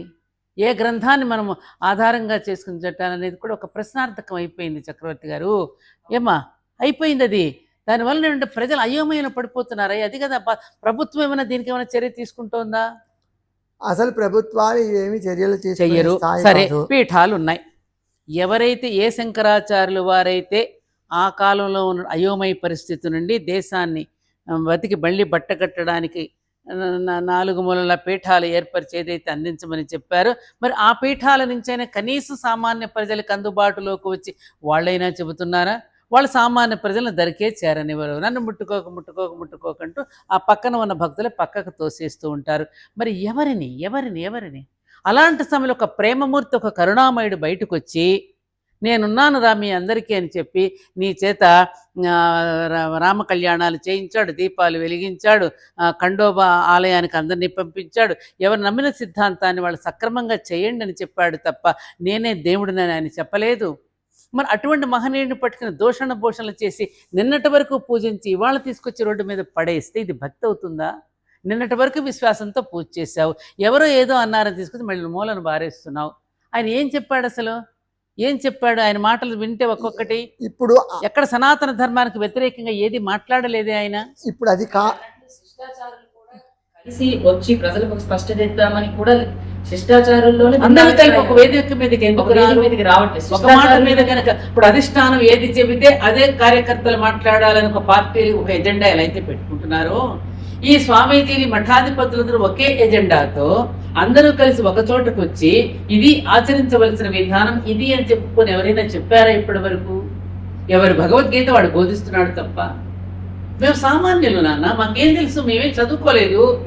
పెద్దలు ఏం చెప్తే అది మేము నమ్ముతున్నాం. మరి మాకెవరికి దారి చూపించేవారు ఎవరు? అంటే ఒక శిష్టాచారులేమో ఆ సచ్చరిత్ర చదివే నా మనసు మార్చుకున్నాను, ఆయన అంటే ఏంటో తెలిసింది, ఇంతవరకు నాకున్న అభిప్రాయం మారిందని ఒక శిష్టాచారులు చెప్తారు. అందరూ పూజనీయులేమో. ఇంకో శిష్టాచారులేమో ఆ సచ్చరిత్ర పారాయణ చేయదగింది, తరిస్తుంది, గురువు సచ్చరిత్ర అంటే మోక్ష మార్గం వైపు నడుస్తుంది, ధర్మాన్ని పట్టుకునేలా చేస్తుందని ఇంకో శిష్టాచారులు చెబుతారు. మనం పూజనీయులుగా చూసి ధర్మం పట్ల అనురక్తి కలిగించేలా చేసే శిష్టాచారుల్లోనే భేదాభిప్రాయాలు ఉన్నాయి. మీరు అన్నట్లు ఒక మాటగా వచ్చి ఒక దగ్గర కూర్చొని సమాచారం స్పష్టదిద్దామన్న చర్చ జరిగి అందరికీ ఒక సందేశం ఇస్తే దీనికల్లా ఒకటే నాకు అనిపిస్తుంది ఏంటంటే, దీనికల్లా ఒకటే సొల్యూషన్ ఏంటి? ఒకటే సమాధానం. ప్రస్తుతం సమాజంలో శిష్టాచారం, భారతీయ సంస్కృతి సాంప్రదాయాన్ని కాపాడటం కోసం కంకణబద్ధులై ప్రముఖులుగా ఉన్న కొంతమంది ఉన్నారు. ఆ ప్రముఖులుగా ఉన్న కొంతమందిని ఏకవేదిక మీదకు తీసుకొచ్చి ఇదే టాపిక్ని వారి ముందు పెట్టి దీనిలో అయోమయం గందరగోళం వచ్చింది కాబట్టి దీన్ని సక్రమంగా పరిష్కరించండి అని వారి ముందే పెడితే వివాదం ఎలా వచ్చిందో వివాదం సమసిపోవటానికి కూడా అవకాశం అక్కడే ఇస్తే వాళ్ళందరూ సహృదయంతో ముందుకు వస్తే వాళ్ళందరూ ఏకతాటి మీద ఒకే విషయాన్ని చర్చించగలిగితే ఇది అఖండ హిందూ సమాజానికి మేలు చేయాలనేటటువంటి తలంపుతో ఉంటే అప్పుడు ఈ విషయాన్ని లోతుగా పరిశీలించి ఏది ఉపయోగము ఏది అనవసరం అనేది తెలుస్తుంది. 2, అసలు బాగా ముదిరిపోయిన రోగానికి ఇప్పుడు రోగం యొక్క ముందే మనకు కావాలి, ఇంకా మిగిలిన ఏమీ అవసరంలా. బాగా ముదిరిపోయిన రోగాన్ని ఇన్నాళ్ళు పట్టించుకోకుండా ఇది కరెక్ట్. ఇవాళ తారాస్థాయికి వెళ్ళినటువంటి రోగానికి తాయెత్తు కట్టి మేము దాన్ని చికిత్స చేస్తామంటే ఆ తాయెత్తు కట్టిన చికిత్స ఎంతవరకు పనిచేస్తుంది అనేది కనుక ఒకసారి మన సామెత అలా ఉంది. ఎందుకంటే తారాస్థాయికి వెళ్ళిన రోగానికి తీవ్ర చికిత్స అవసరం. తీవ్ర చికిత్స ఎవరూ చెయ్యరు. నామమాత్రంగా తాయెత్తు కడితే ఇది రోగం పోతుంది అంటే ఎంత ఇదిగా ఉంటుందో ప్రస్తుతం ఈ చర్చోపచర్చల వల్ల. ఇంగ్లీష్లో ఒక సామెత ఉంది, nature cures, doctor gets the credit అని. వీటన్నింటికి ప్రకృతే సమాధానం చెప్తుందేమో అని అనిపిస్తోంది నాకు. చెప్తుంది. ఆల్రెడీ సమాధానం చెప్పడానికి ఈ సన్నివేశాలన్నీ కలిసి వస్తున్నాయా అని కూడా నాకు అనిపిస్తుంది. ఏమంటారు చక్రవర్తి? నాకు కూడా అది ఒక రకంగా కరెక్టేనని అనిపిస్తుంది. ఎందుకంటే ఒక సాధువుగా, ఒక సత్పురుషుడిగా, ఒక మహనీయుడిగా సాయిబాబా వారిని సనాతన ధర్మంలో మనం గౌరవిస్తున్నాం. నా పేరు ఉపయోగించుకొని నన్నడ్డం పెట్టుకొని వెర్రి వికృత చేష్టలు చేస్తూ ప్రజలను అయోమయంలో పడవేసేటటువంటి వారికి కనువిప్పు కలిగించాలి. ఆయనే మొదలెట్టాడు. వారి నుండి సమాజానికి ఒక దిశ, వేరొక దిశ చూపించాలి అన్నప్పుడు ఎక్కడ పలికితే సమాజంలో కదలిక వస్తుందో అక్కడ పలికిచ్చి మనని ఆలోచింపజేసి మళ్ళీ ఒక మార్గం సనాతన ధర్మం వైపే తిప్పుతున్నారేమో అని కూడా మనం అనుకోవచ్చు. కానీ వ్యక్తి పూజ కన్నా శక్తి పూజ శ్రేష్టము, దానిని మాత్రం వదిలిపెట్టద్దు. అదే సనాతనం. అసలు వ్యక్తి పూజకు తావు లేదు ఇక్కడ మన భారతదేశంలో. అది మనం చేస్తున్నటువంటి వెర్రి చేష్టలు తప్ప వ్యక్తి పూజ అనేది లేదు కదా ఇక్కడ. ధర్మం అసలు ఒక్కటి నాన్న, ఎవరు చెబుతున్నారు అన్నప్పుడు మతం వస్తుంది, ఏమి చెబుతున్నారు అన్నప్పుడు ధర్మం. వ్యక్తుల పేరిటలు వచ్చిన మతాలే కదా ఇవన్నీ కదా. మన సనాతన ధర్మం ఎవరిది అంటే ఒకళ్ళ పేరు చెప్పండి, ఉన్నారా? లేదు కదా, పేరు లేదు కదా. దీనికి పేరంటూ పెట్టుకోవాల్సి వస్తే దాన్ని ఇప్పుడు హిందూ ధర్మం అని అంటున్నాం మనం. దానికి అసలు పేరే లేదు. సనాతన ఎటర్నల్ ధర్మం అది. సనాతనం అంటే ఏమిటి? ఎటర్నల్, శాశ్వతమైన ధర్మం. అమ్మా వ్యక్తి పూజ సమర్థనీయం కాదు. నాకేం చేసుకోవడం అదే ప్రధానం. కానీ అంటే స్థాయి భేదం ఉంటుంది కదా మనుషుల్లో. ఇప్పుడు ఉంది కదా నాన్న, మనం చూపిస్తాం కదా నాన్న. స్థాయి భేదానికి తగ్గట్టు ఒక్కొక్కరికి ఒక్కొక్క ఉపాసనా మార్గం, లేదంటే అనుసరించాల్సిన మార్గం, తర్వాత ఎక్కాల్సిన మెట్టు కూడా చూపించాలి. ఎక్కాల్సిన మెట్టు అన్నావు కదా, నీకు ఒకటి గుర్తు చేస్తున్నా ఒక ఎగ్జాంపుల్. మనం బొమ్మల కొలువు పెడతాం చూడు దసరాకి, అక్కడే కనిపిస్తుంది నీకు. మొత్తం దర్శనం అంతా దానిలోనే అవుతుంది. 9 మెట్లు పెడతాం, కరెక్ట్గా శ్రీచక్రాకారంలో పెడతాం. ఆ 9 మెట్లు ఎవరిని పెడుతున్నావు? కింద మూలం భూమి, భూచరాలు, తర్వాత జలచరాలు, తర్వాత ఆకాశంలో విహరించేయి, తర్వాత జంతువులు, ఆ తర్వాత మనుషులు, ఆ మనుషులలో ఉత్తమమైనటువంటి మనుషులు, ఆ తర్వాత అవతార పురుషులు, ఆ తర్వాత దైవము. ఏనన్నా? దేవీ దేవతలు, దైవము. స్థాయికి చూపిస్తున్నావుగా నువ్వు. అంటే నరుడు నారాయణుడు స్థితికి చేరినప్పుడు పూజిస్తున్నావా లేదా? రామచంద్రుడు నరుడుగా, నారాయణుడు నరుడుగా దిగి వచ్చాడు. ఆ నరుడు నారాయణుడిగా మారడం అంటే ఏమిటో మన భారతదేశమే మనకి మూలం. నరుడిని నారాయణుడిగా మార్చే స్థితి. కాబట్టి అటువంటి నారాయణుడు అవసరం మనమే చెప్తున్నాం కదా, యదా యదాహి ధర్మస్య గ్లానిర్భవతి అని. ఎప్పుడైతే మానవులు ఇందాకటి నుంచి మనం చర్చించుకుంటున్నామో కేవలం కర్మకాండలకు మాత్రమే పరిమితమైపోయి ఆ కర్మకాండలే నిజమైన జ్ఞానం అనుకుని ఎప్పుడైతే మనం ఇష్టం వచ్చినట్టు తోచినట్టు నడిచేస్తూ ఉంటామో అప్పుడల్లా నేను ధర్మానికి గ్లాని వచ్చినప్పుడు నేను దిగి వస్తాను, దిగి వచ్చి సరి చేస్తాను, సరి చూస్తానని చెప్పాడు కదా, చెప్పాడా లేదా? అందుకని ఇప్పుడు జరుగుతున్నటువంటి వీటన్నింటికీ గల కారణం ఏమిటంటే ఇదే. మళ్ళీ మనల్ని సరిచేయటానికి ఏదో ఒక రూపంలో వచ్చి, ఏదో ఒక రూపంలో, అది మహా మనుషులే కానక్కర్లా, ఒక సన్నివేశం కావచ్చు, ఏదో ఒక రూపంలో వచ్చి మళ్ళీ సరిచేస్తాడు. అదే నీకు ఇంటర్నెట్ కావచ్చు, ఇంటర్నెట్ రూపంలో రావచ్చు, ఇంకో రూపంలో రావచ్చు. భగవంతుడికి ఇది ఆకారం అని చెప్పి ఆ పద్యాన్ని బట్టి శ్లోకాన్ని బట్టి నువ్వు చిత్రీకరించినట్టు చిత్రమే కదా అది. నువ్వు చూసావా శివుడు ఇలా ఉన్నాడని, రాముడు ఇలా ఉన్నాడని, అజానుబాహుడు అంటే దాన్ని బట్టి చిత్రీకరించుకున్నావు నువ్వు. శ్రీకృష్ణుడు కూడా అంతే, నల్లనివాడు పద్మనయనముల వాడు నా బొమ్మలా గీసేశాడు కదా, కదా నాన్న. అదే అంటే వ్యక్తి పూజకి పరిమితం కాకూడదు, కానీ తత్వాన్ని పట్టుకోలేని వాళ్ళు ఉంటే ధర్మం నుంచి పక్కకు తప్పుకోకుండా ఉండడానికి వ్యక్తి పూజను ఒక కాదయ్యా, ఇప్పుడు మనం సామాన్యులు నాన్న, ఒక్క మాట అడుగుతాను. మనం ఏదో ఆపదలు ఉంటాయి, ట్రైన్లోనే వెళ్తాం, మన పర్సు ఎవరో కొట్టేస్తారు, డబ్బులు లేవు మళ్ళీ అక్కడికి వెళ్ళటానికి. ఎవరో ఒక అతను వచ్చమ్మా పర్వాలేదు ఇది ఉంచండి, మీరు సురక్షితంగా మీ ఇంటికి చేరుస్తాను. అప్పుడు నువ్వేమంటావు వెంటనే? దేవుడిలా వచ్చారండి, దేవుడిలా వచ్చారండి అనే మాటే వాడతాం ఎవరైనా, అంటావా లేదా? సాకారంగా వచ్చాడు, దీన్ని ఏమంటావు నువ్వు? ఒక మానవుడిని నువ్వు ఒక దేవుడిగా నువ్వు భావించి అతని పట్ల కృతజ్ఞతగా ఉంటున్నావే, ఆ దేవుడిని గురించి నీ జీవితాన్ని ఒక సక్రమార్గంలో పెట్టడానికి ఆయన దిగి వచ్చి ఒక గురువుగా నీకు నీ జీవితాన్ని పెట్టినప్పుడు నువ్వు ఆయన పూజిస్తావా లేదా? ఆ భావంతో ఆ భావంతో సాయిలా పూజించడం తప్పే లేదు. అది సనాతన ధర్మం కూడా దాన్ని తప్పు పట్టటం ఇందా నుంచి మీకు చెప్పింది మీరు అర్థం చేసుకోండి. తత్వం వేరు ధర్మం వేరు. తత్వం వేరు ధర్మం వేరు. సాయిబాబా గారిని ఒక గురువుగా, ఒక మహాత్ముడిగా, మహనీయుడిగా నమస్కరించటంలో సనాతన ధర్మానికి ఏం వ్యతిరేకం లేదు. బొమ్మల కొలువులో పైన ఉండవలసిన విగ్రహం పరమాత్మని, తర్వాత అవతార పురుషులు, తర్వాత ఋషులు, తర్వాత గురువులు, తర్వాత ఆదర్శ పురుషులు, తర్వాత సామాన్యులు, ఇట్లా శ్రేణులు పెట్టారు. శ్రేణులు పెట్టారు. భిన్నత్వంలో ఏకత్వాన్ని ఉండండి, శ్రేణులు పెట్టారు. కానీ తత్వత ధర్మత చూస్తే ఇంతమంది ఉన్నారు, తత్వత చూస్తే అన్నీ మట్టి బొమ్మలేగా. ఏ బొమ్మైనా మట్టే, ఆ పైన పెట్టిన పరమాత్మ బొమ్మైనా మట్టే, ఈ కింద పెట్టిన జలచరం బొమ్మైనా తత్వత అంతా ఒకటే. కానీ ధర్మత గ్రేడ్లు ఉన్నాయి, వీళ్ళు వీళ్ళు వీళ్ళు వీళ్ళని గ్రేడ్లు ఉన్నాయి. నువ్వు తత్వంలోకి వచ్చేసరికి అంతా తత్వంలో అన్నీ మట్టిగా చూస్తే తప్పేం లేదు. తత్వంలో నువ్వేం దర్శిస్తున్నావో దాన్ని చెప్పవసరలా. రెండు ధర్మంలోకి వచ్చేసరికి ఈ శ్రేణులు ఉన్నప్పుడు మూడో మెట్టులో బొమ్మను తీసేసి పై మెట్టున పెడతానంటే ధర్మం ఒప్పుకోదు.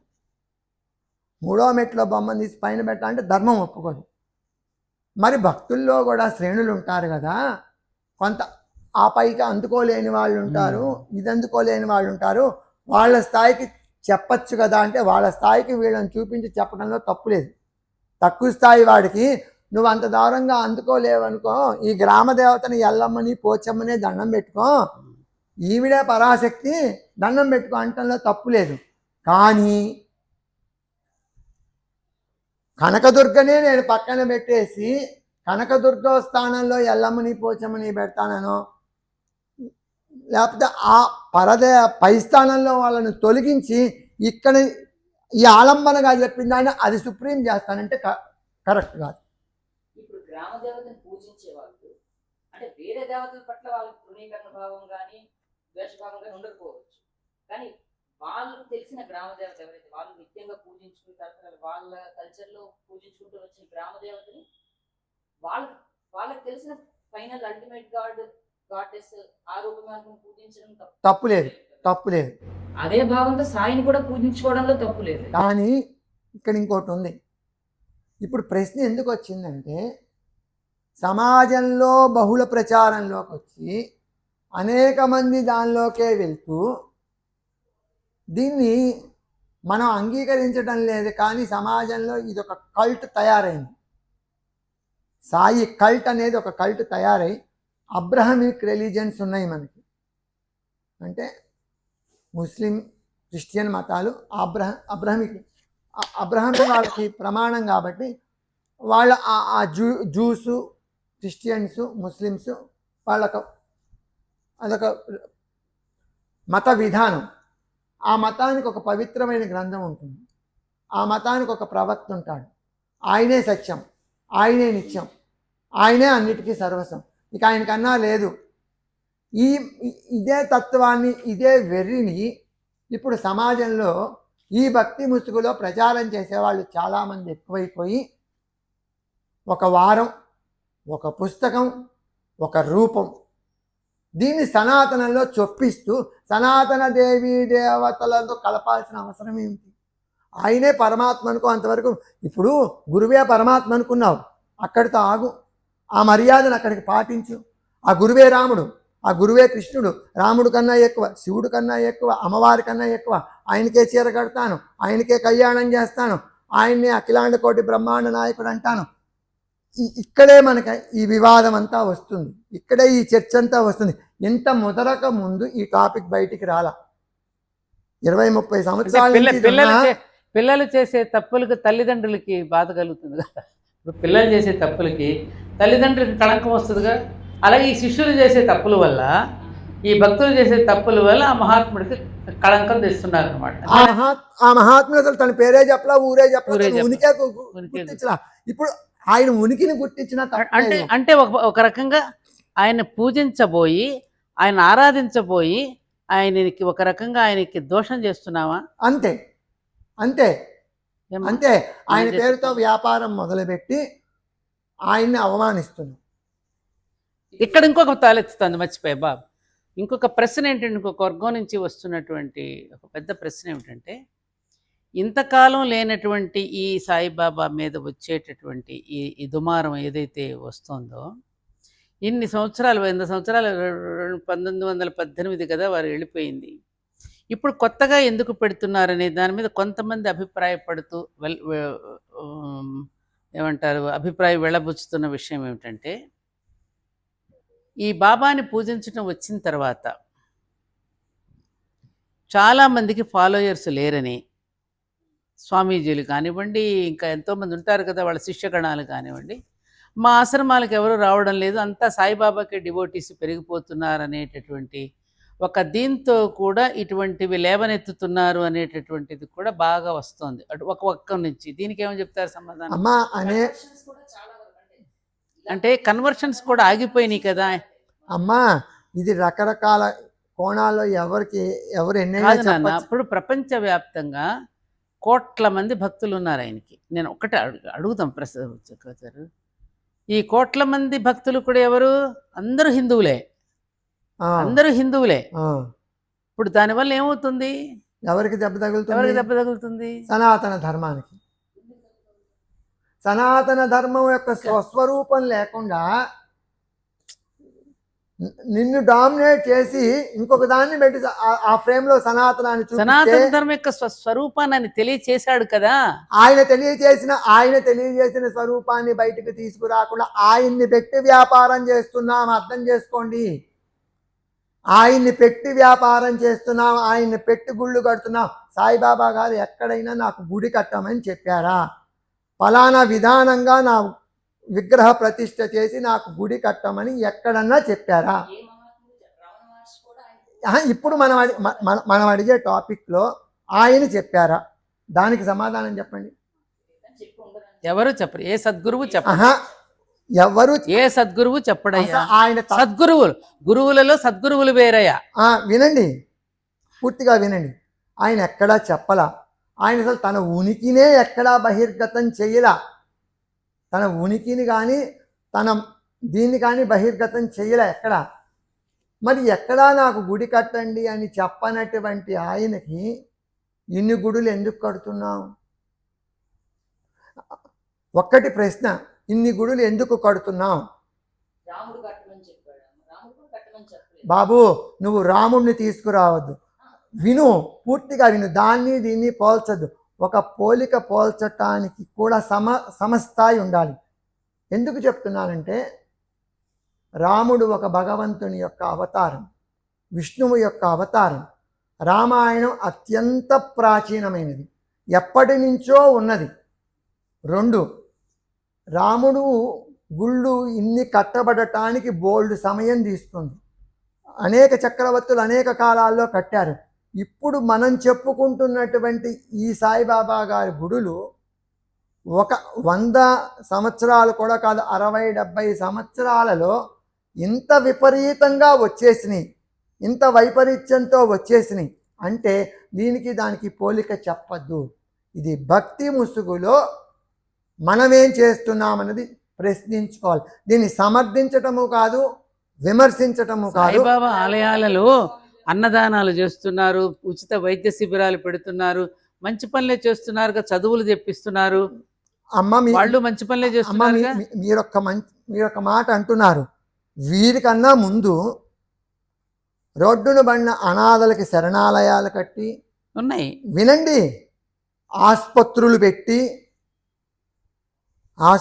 కట్టి శరణాలయాలు కట్టి స్కూళ్ళు కట్టి మేము మీకే చదువు, మేమే సనాతన ధర్మంలో జ్ఞానం ఇక్కడ పుట్టినా మేం చెప్తేనే మీరు చదువుకున్న వాళ్ళు అయ్యారనే పాలకులు ఉన్నటువంటి కాలంలో వాళ్ళ మతాల పేరుతో కన్వర్షన్ చేస్తూ సోషల్ సర్వీస్ని బయటకు చూపిస్తూ చేసిన వాళ్ళు లేరా?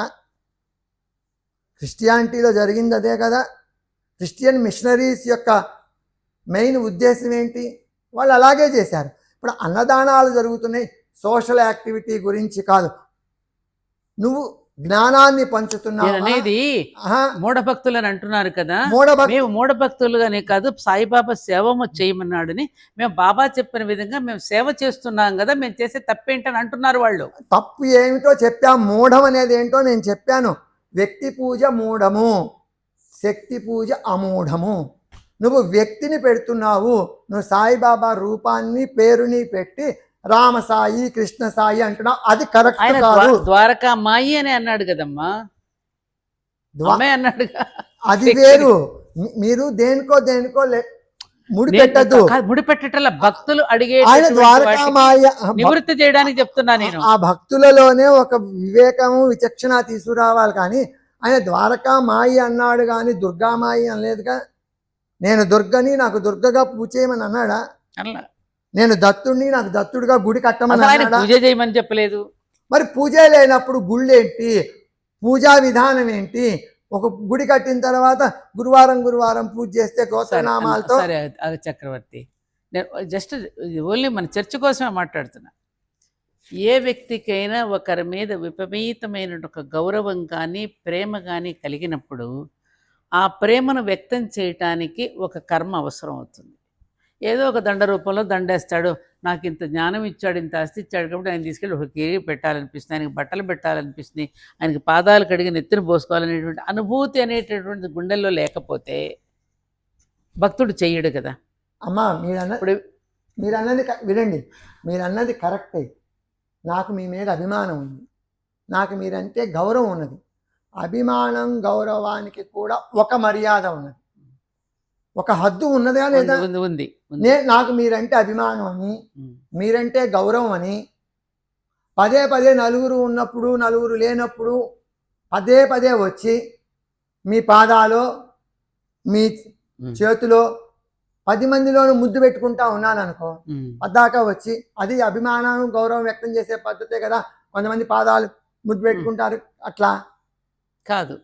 ఎంతవరకు సహిస్తారు? కాదు, సహించరు, పద్ధతి కాదు. ఇదిగో అయ్యా చక్రవర్తి, నానా నీకు నిజంగా నా మీద గౌరవం ఉంటే నేనే మంచి మాటలు చెప్పాను అవి మనసులో పెట్టుకోనానా, ఇలా 10 మంది ముందు ప్రదర్శనగా పద్దాకా వచ్చి నాకు ఇది చేస్తూ నాకు చికాకు ఎందుకు కలిగిస్తావు? ఇది ఏ స్థాయి? నువ్వు ఇంకా ఆ పామర స్థాయిలో ఉన్నావా? నువ్వు ఎదగవా అని అంటారా అనరా? అంటాం. నిజమైన తల్లి అయితే అంటారు కదా, అదే అనాలి. నిజమైన గురువు అయితే అంటారు కదా. అనాలి. ఇప్పుడు ఆ సాయిబాబాగా మహాత్ముడుగా మహనీయుడుగా పూజలు అందుకుంటున్న ఆ తత్వమే తన పేరును ఉపయోగించుకుని సమాజంలో జరుగుతున్నటువంటి అరాచకాన్ని ఖండించటానికి ఆ రోజు నేను దేవుణ్ణి అని చెప్పలేదురా, ఆ రోజు నన్ను గుర్తించారు మహాత్ములని, ఈ మిగిలిన భక్తులు గుర్తించారు అన్నారు.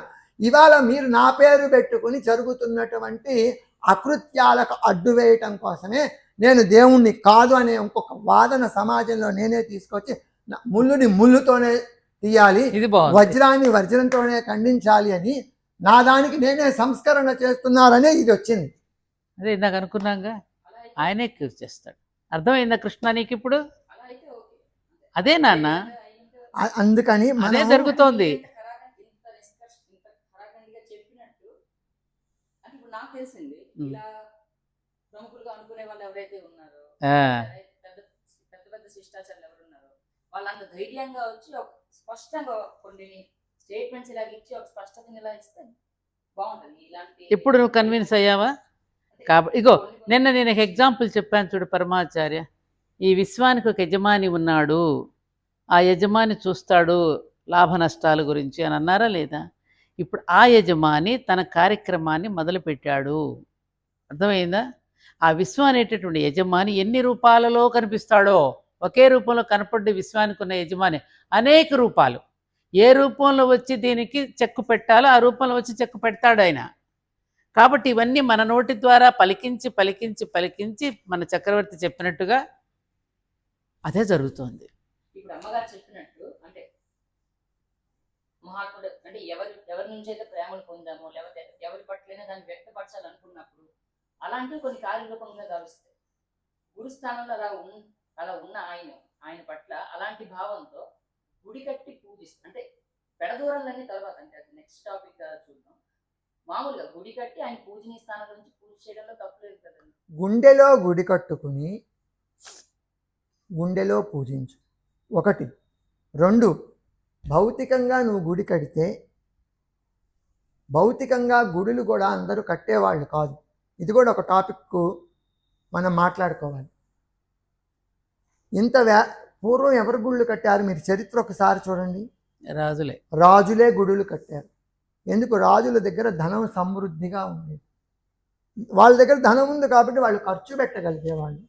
రాజుల తర్వాత రాజప్రతినిధులు, రాజుల దగ్గర ఉద్యోగస్తులుగా, సేనాధిపతులుగా, మంత్రులుగా ఉన్నవాళ్ళు, అలాగే కొంత స్థితిమంతులైన జమీందారులు, వాళ్ళు కట్టారు గుడులు. సామాన్యులు ఎవరు కట్టేవారు కాదు. ప్రస్తుత కాలం ఎలా ఉందంటే, ఏ పని పాట లేకపోతే ఒక గుడి కట్టి సంపాదించుకోవచ్చు, ఒక దేవుడు బొమ్మ పెట్టి సంపాదించుకోవచ్చు. వాళ్ళు దేవుళ్ళు బొమ్మలు పెట్టి ఆటోల్లోనూ అలానే ఒక ఘాట్ ఎలా కట్టేస్తారు? వినండి, మీరు పూర్తిగా వినండి. నేను అందరినీ ఒక ఘాట కట్టేయటం కాదు, మీరు విని మాట్లాడండి, మీరు వినకుండా మాట్లాడదు. ఆటోల్లోనూ రిక్షాల్లోనూ అమ్మవారి బొమ్మలు పెట్టుకుని, వినాయకుడు బొమ్మలు పెట్టుకుని, సాయిబాబా బొమ్మలు పెట్టుకుని, ఇంకో వెంకటేశ్వర స్వామి బొమ్మలు పెట్టుకుని వీధి వీధిలా తిరిగి దీన్ని సంపాదనా మార్గంగా మార్చుకున్న వాళ్ళు కూడా చాలామంది అన్ని దేవతల బొమ్మలు పెట్టుకుని ఉన్నారు. ఇప్పుడు ట్రెండ్ నడుస్తుంది ఎక్కువగా సాయిబాబా అని మనం ముందే చెప్పుకున్నాం కాబట్టి ఈయన పెట్టుకుని ఎక్కువగా చేస్తున్నారు. అసలు నీకు భగవంతుడి తత్వం ప్రచారం కావాలంటే ఒక ఫోటో పెట్టుకుని సత్సంగం జరుపుకో. సాయిబాబాకు గుడి ఎందుకయ్యా? గుడి కట్టిన దగ్గర నుంచి ఒక పూజారి ఉండాలి. ఆ పూజారి, గుడి అంటే పూజారి ఉండాలి, ఆలయ వ్యవస్థకి పూజారి ఉండాలి. పూజారి లేకపోతే అక్కడ విగ్రహం పెట్టి ఏం చేస్తావు? అసలు ప్రతిష్ట పూజా విధానమే ఆయనకు లేదు, ఆయనకు ఆగమమే లేదు. ఆగమమే లేని ఆయనకు గుడి ఏమిటి? ఏ ఆగమ ప్రమాణంగా నువ్వు గుడి కడుతున్నావు? అక్కడ పెడుతున్న యంత్రం ఏమిటి? ఆ యంత్రం పేద పెడుతున్నావు. నువ్వు విగ్రహం ఏంటి? నువ్వు ఎవరిని పెడుతున్నావు? నువ్వు సాయిబాబాని పెడుతున్నావా, దత్తాత్రేయుని పెడుతున్నావా? మందిరమే అంటారు, ఆ గుడి అనరు, బాబా మందిరమే అంటారు. నువ్వు మందిరం కట్టుకుంటే గుళ్ళో మందిరం కట్టుకో, ఒక ఫోటో పెట్టుకో, విగ్రహం ఎందుకు? ఇక్కడ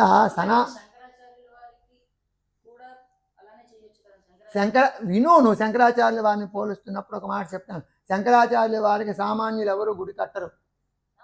విను, ఊరూరా ఒక పల్లెటూరులో శంకరాచార్యుల వారి గుడులు లేవు.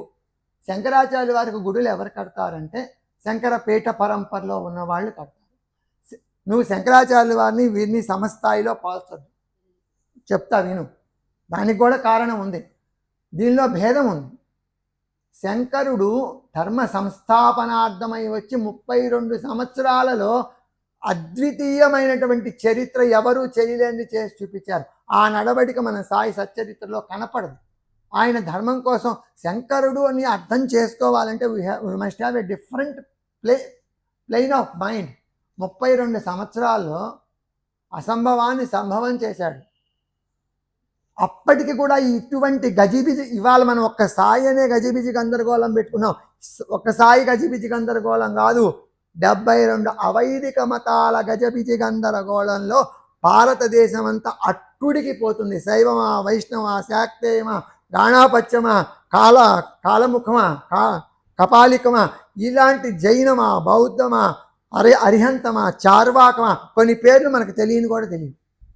72 మతాలను ఖండించాలంటే అతని దగ్గర ఎంత జ్ఞానం ఉండాలి, అక్కడ ఎంత పొటెన్సీ ఉండాలి, 72 మతాలను ఖండించడానికి ఎంత పొటెన్సీ ఉండాలి. శంకరాచార్యుల వైభవం కాదని లేదు. అందుకని శంకర్ మహాత్ములందరూ ఒకే ఒక్కొక్కరు ఒక్కో మార్గంలో ఉన్న వ్యక్తులను ఉద్ధరించారు. ఒక్కో మార్గం ఉంటుంది కదా, అందరు మహాత్ములు ఒకే మార్గం ఉండదు కదా. అందుకని అందరు మహాత్ములు ఒకటి అనుకోవద్దు. ఫస్ట్ పాయింట్, అందరూ మహాత్ములే, కానీ అందరు మహాత్ములు ఒకటి కాదు. ఒక్కొక్కళ్ళ అవతార ప్రయోజనం ఒక్కొక్కటి, ఒక్కొక్క ప్రణాళికతో దిగి వస్తారమ్మా. ఏ ప్రణాళికతో దిగి వచ్చిన వాళ్ళు ఒకే తత్వం అవతార ప్రణాళిక కోసం దిగొచ్చింది. కనుక శంకరాచార్యులు వారు వీరు ఒకటి అనుకోవద్దు. తత్వతః శంకరాచార్యులు వారు వీరు వారు తత్వతః ఒకటి కావచ్చు. తత్వతః ధర్మతః ధర్మతః భేదం ఉంది. ఈయన సనాతన ధర్మాన్ని ప్రతిష్టాపన చేశాడు. సనాతన ధర్మం ఇవాళకి సనాతన ధర్మం నిలిచి ఉందంటే ఎంతమంది ఇతర దేశ పాలకులు, ముస్లిమ్స్ కానీ క్రిస్టియన్స్ కానీ ఎన్ని దండయాత్రలు జరిగినాయి, వాళ్ళకి అధికారం ఉంది.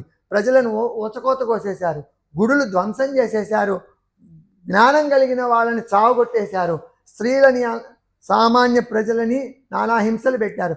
ఇంత కష్టకాలంలో కూడా ధర్మం నిలిచి ఉంది అంటే ఆనాడు ఆ మహాత్ముడు ఏర్పరిచినటువంటి ఆ ధర్మ రక్షణ కాదు. శంకరుడు ఆయన వేరు, ఆ అవతార ప్రయోజనం వేరు, వీరు వేరు, వీరి ప్రయోజనం వేరు. వీరు అందరూ ఒకటి అనద్దు బాబు.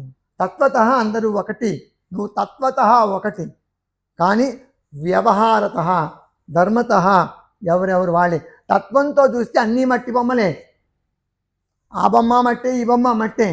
కానీ వ్యవహారంలో చూసినప్పుడు ఈ బొమ్మకు ఒక రంగు ఉంది, ఆ బొమ్మకు ఒక రంగు ఉంది, ఈ బొమ్మకు ఒక విధం ఉంది, దీని ప్రయోజనం వేరు, దాని ప్రయోజనం వేరు. అవునా కాదా?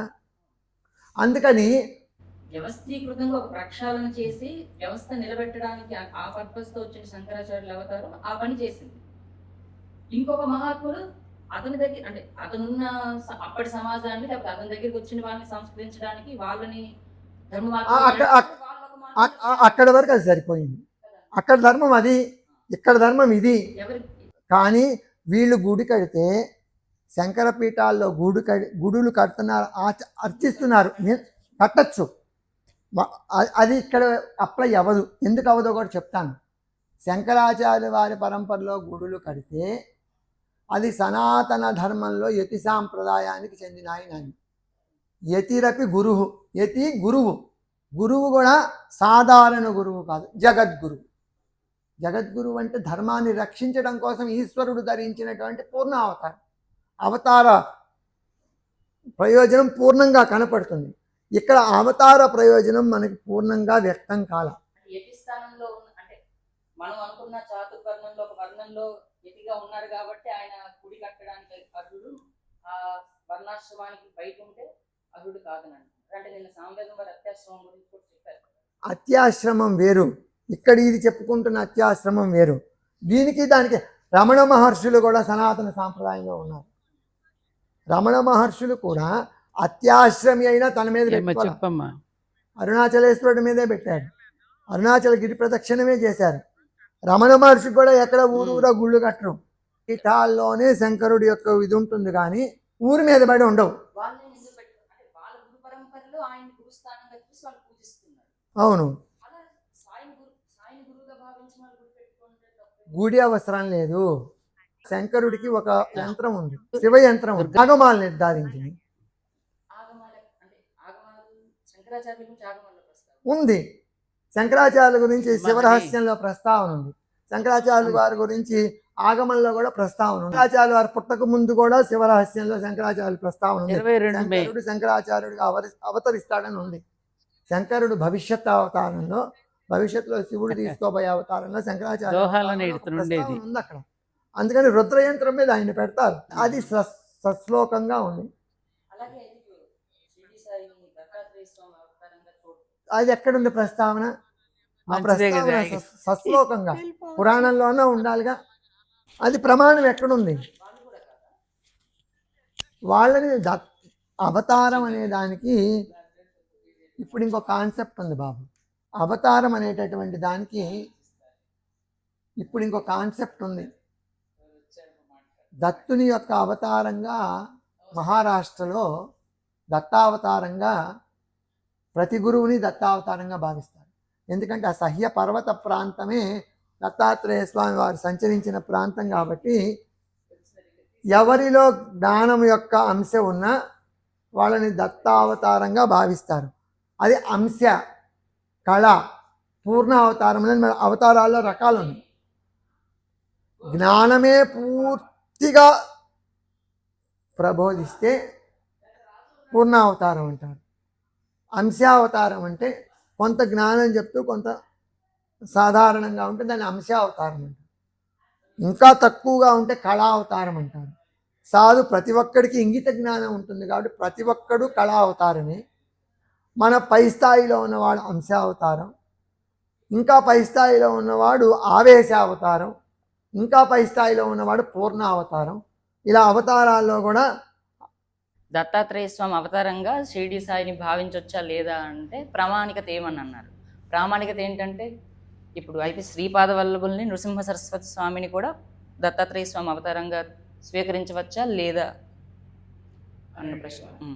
చెప్తున్నాను కదా, అక్కడ చెప్పు. దత్తుని యొక్క అవతారంగా, అవతారము అంటేనే దిగి రావటము, అవతరణే, తరింపజేయటం కోసం దిగి రావటాన్ని అవతారం అంటారు. ఈ అవతార కాన్సెప్ట్ మనకు భాగవతంలో కనపడుతుంది. మనకు ప్రముఖంగా దశావతారాలు 10 ఉన్నప్పటికీ కూడా 10 కాదు 24, విష్ణువుకి 24 అవతారాలు, 24 కాదు అనంత అవతారాలు ఉన్నాయని చెప్తారు. ఈ అవతారాల్లో మళ్ళీ భేదాలు ఉన్నాయి. పూర్ణావతారము, ఆవేశావతారము, అంశావతారము, కళావతారం, ఈ 4 భేదాలు ఉన్నాయి తెలుసా? విన్నాను. ఇప్పుడు శ్రీపాదులు ఏ అవతారంగా చూస్తారు దత్తాత్రేయ స్వామి యొక్క? ఇప్పుడు ఏ అవతారం అని అడగద్దు, అది కావాలండి. దాన్ని బట్టి అంటే అక్కడి నుంచి ఈ స్పష్టత ఇక్కడ చెప్పేది విను. శ్రీపాద వల్లభులు దత్తావతారమే. ఇంకొకటి వాసుదేవానంద సరస్వతి, స్వామి, నృసింహ సరస్వతి, వీళ్ళందరూ దత్తావతారమే. అంటే దత్త తేజస్సుతో ఉన్నవాళ్లే. ఆ శ్రీపాద వల్లభ చరితామృతంలోనే షిరిడి సాయి గురించి ప్రస్తావన ఉంది. ఇప్పుడు శ్రీపాద వల్లభులు ప్రామాణికంగా తీసుకోవచ్చు దత్తావతారంగా అంటే శ్రీపాద వల్లభ చరితామృతాన్ని ప్రామాణికంగా తీసుకోవచ్చు కదా. తీసుకుంటే అక్కడ చెప్పారా శ్రీపాద వల్లభులు నేను సాయిగా వస్తాను, అందులో ఉంది. ప్రామాణికంగా తీసుకోలేము. ఇప్పుడు ఈ రచనలు అనేవి కూడా అంటే చెప్తున్నారు, ఎవరికి వచ్చిన భావాలను బట్టి వాళ్ళు రాసేసుకుంటున్నారు. మరి మూల ప్రమాణం ఎలా తెలుస్తుంది ఇప్పుడు? దత్తాత్రేయుడిగా ఆరాధించండి చాలు. దత్తాత్రేయుడు అనేటటువంటిది బ్రహ్మ విష్ణు మహేశ్వరుల రూపంగా మనం ఏదైతే ఆరాధిస్తున్నామో ఆ దత్తాత్రేయుడిగా ఆరాధించండి. మిగతా మూర్తులను వాటిని ఒకటి అంశ వేరు, ఇది అంటారు కదా నన్ను, అంశ వేరు అవతారం వేరు. అవతారము, పూర్ణావతారము, అంశావతారము, ఆవేశావతారము, అంశావతారము, కళావతారం. అలా అయితే అంటే వేదాల్లో మొదట చెప్పినట్టు ఆ 33 దేవతా రూపాలు ఏవైతే ఉన్నాయో వాటిని ఎగ్జాంపుల్ బాగా అర్థం అవడానికి కొన్ని కూరగాయలు ఉంది, దోసకాయ ఉంది, కీర అంటారు. ఆ దోసకాయ యొక్క అంశ రకరకాల దోసకాయలు ఉన్నాయా, అలాగే వంకాయలు రకరకాలు ఉన్నాయా. ఆ అంశ మూల అంశ అయితే దీనిలో ఉంటుంది. అనుకోండి, మీరు పళ్ళు చూస్తున్నాం లేదా కూరగాయలు చూస్తున్నాం, దాని యొక్క అంశ ఆ కూరగాయలు ఎట్లయితే అంశగా వస్తుందో ఈ అవతారాలు కూడా దానికి తను చెప్పినట్టుగా అంశ అనేటువంటిది ఒకటి లక్షణం.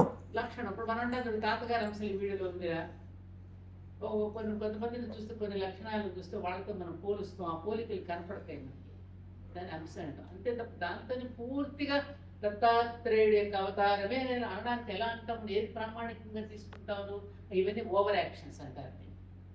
అంటే ఆ వైభవాన్ని ఇప్పుడు శృతి అర్థం కాకపోతే స్మృతి ఇంకా అర్థం అవ్వడానికి పురాణం ఇలా దిగింది కదా. అలాగే ఆ దత్తాత్రేయ స్వామి అంటే ఆ వైభవాన్ని అర్థం చేసుకోవడానికి, ఆ వైభవాన్ని సమాజానికి మరింత చేరువయ్యేందుకు ఒక రూపంగా వచ్చి అది ఎక్కువ ప్రకటితమయ్యి అలా చేయడంలో, దాన్ని ఆ రూపంగా స్వీకరించడంలో తప్పేం లేదు బాబు. నువ్వు ఒక భావజాలంలో పడిపోయావు. ఎందుకంటే కాదు, నేను చెప్పేది వినండి. నేను కావాలని ఎక్స్ట్రీమ్స్ లో నేను చెప్పేది వినండి. అదే నాకు అర్థమైంది. నేను చెప్పేది వినండి. ఇప్పుడు ఈ మాటలేటికి ప్రమాణం లేదు. షిరిడి సాయిబాబా గారు దత్తావతారం అని చెప్పటానికి ఒక్క ప్రమాణం చూపించు. దత్త చరిత్రలో ఉందా? శ్రీపాద వల్లభ చరిత్రలో ఉందా? అదే ఏది చెప్పు, ఏం చూపించిన? శ్రీపాద వల్లభ చరితామృతంలో నేను లాస్ట్ పేజెస్ లో చదివాను, గుర్తుంది. అది మనం ప్రమాణం పరిశీలించాలి. ఏ పుస్తకంలో చదివావు? ఒకవేళ అది ప్రమాణం కాదంటే మనం సరైన శ్రీపాద వల్లభ చరితామృతాన్ని పట్టుకునే ప్రయత్నం కూడా చేయాలి. అది వెలికి తీసే ప్రయత్నం, అది వెలికి తీస్తే అప్పుడు మాట్లాడగలం. అది కూడా చేయాలి మనం. అది వెలికి తీస్తేనే మాట్లాడగలం. అదే దానికి కూడా మీ ప్రయత్నం, అందరి సహకారం అవసరం. అబ్స్ట్రాక్ట్ గా చెప్పలేము. ఇప్పుడు ఒక్కొక్క చరిత్రలు రకరకాల చరితామృతాలు వస్తున్నాయి. నువ్వు ఏ చరితామృతం చదివావు? సాయి సచ్చరిత్రలోనే ఎన్ని రకాలు ఉన్నాయి. 1916లో రచించింది ఒరిజినల్ హేమాడ్ పంక్. అందుకని దాన్ని నువ్వు ప్రమాణంగా చెప్పలేవు. అంటే మామూలుగా ఇప్పుడు శ్రీపాదుల్ని దత్తావతారంగా అనుకోలేమా, అంటే స్వీకరించలేమంటారా? అంటే దాని ప్రామాణికత లేదనా? ప్రామాణికత లేదు అంటే ప్రమాణం ఉందని నువ్వు చూపిస్తే, నువ్వు చూపించే గ్రంథం ఎక్కడిది అనే దాన్ని బట్టి చెప్పగలం. అలా అయితే గ్రామ దేవతలకి అంటే సనాతనంగా మొదటి నుంచి లేకుండా ఈ మధ్యన అంటే అదే కొన్ని years, thousands of years back అవ్వచ్చు, వచ్చిన అయ్యప్ప స్వామి పూజలకి వీటికి కూడా అయ్యప్ప స్వామి పూజకు ప్రమాణం ఉంది. అయ్యప్ప స్వామి యొక్క జననం గురించి భాగవతంలో ప్రస్తావన ఉంది. భాగవతంలో క్షీరసాగర మదనం సమయంలో హరిమోహినిగా జన్మించిన రూపం ధరించినప్పుడు హరిహర సంయోగము చేత శాస్త అనేవాని జననం జరిగినట్టుగా భాగవతంలో ఉంది. అది అయ్యప్పని ప్రామాణిక. ఆ శాస్త్రానే అయ్యప్ప. అయ్యప్పకి శాస్త అనే పేరు ఉంది. వారిద్దరిలో నుంచి ఆ యోగ శక్తి ఒక కాంతి పుణ్యంగా, అంతేకాని సంయోగం అంటే అప్పటి నుంచి అయ్యప్ప ఉన్నారు. అయితే అది అయ్యప్పగా తర్వాత అప్పటి నుంచి ఉన్నారు. అది ప్రమాణం ఉంది. అది భాగవతంలో ఉంది ప్రమాణం. మరి గ్రామ దేవతలకి ప్రమాణం? గ్రామదేవత వ్యవస్థ అదొక ప్రత్యేకమైన వ్యవస్థ. ఆ గ్రామదేవతలని కూడా స్వీకరించవచ్చు అంటానికి దేవీ భాగవతంలో ప్రమాణం. దేవీ భాగవతంలో అమ్మవారి యొక్క కళావతారములుగా, అంశావతారములుగా గ్రామదేవతలు చెప్పబడ్డారు. గ్రామదేవతలు అంటే కొన్ని పేర్లు అంటే స్పష్టంగా ఈ పేర్లు అని చెప్పలేదు. గ్రామదేవతలు అని జనరలైజ్గా చెప్పారు.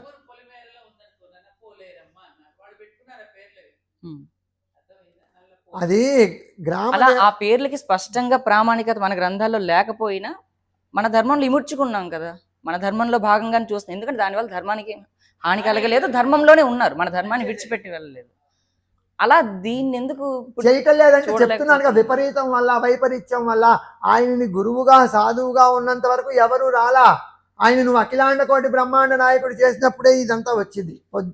మొదటి నుంచి నేను చెప్తుంది అదే. అందులో కూడా పెడదోరలు, జంతు బలులు జరిగేవి, మనం దాన్ని ఖండిస్తున్నాం. జంతు బలులు వేరు, జంతు బలులు వేరు. తామసారాధనా విధానంలో జంతు బలులు ఉంటాయి, దాని గురించి కాదు. బొమ్మల కొలువులో ఏ మెట్టు మీద ఉండవలసిన బొమ్మ ఆ మెట్టు మీద ఉన్నంత వరకు బాధ లేదు. ఒక మెట్టు మీద బొమ్మ పై మెట్టు మీదకి తీసుకెళ్ళినప్పుడే అది షేకింగ్ వచ్చింది. అది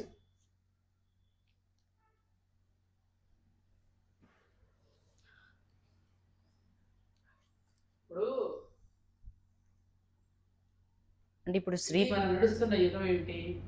కలియుగం. పెద్దలు చెప్పిన ప్రకారంగా ఇప్పుడు నడుస్తున్న యుగం కలియుగం అంటున్నాము. కలియుగే ప్రథమ పాదే అంటున్నాను కదా. ఇప్పుడు ఈ కలియుగంలో ఉన్నటువంటి మానవులకి మన ఈ యుగ లక్షణాలు ఎలా ఉంటాయో భాగవతం ఆయన రాసినవి మనం చదివి చెప్తున్నారు పెద్దవారు.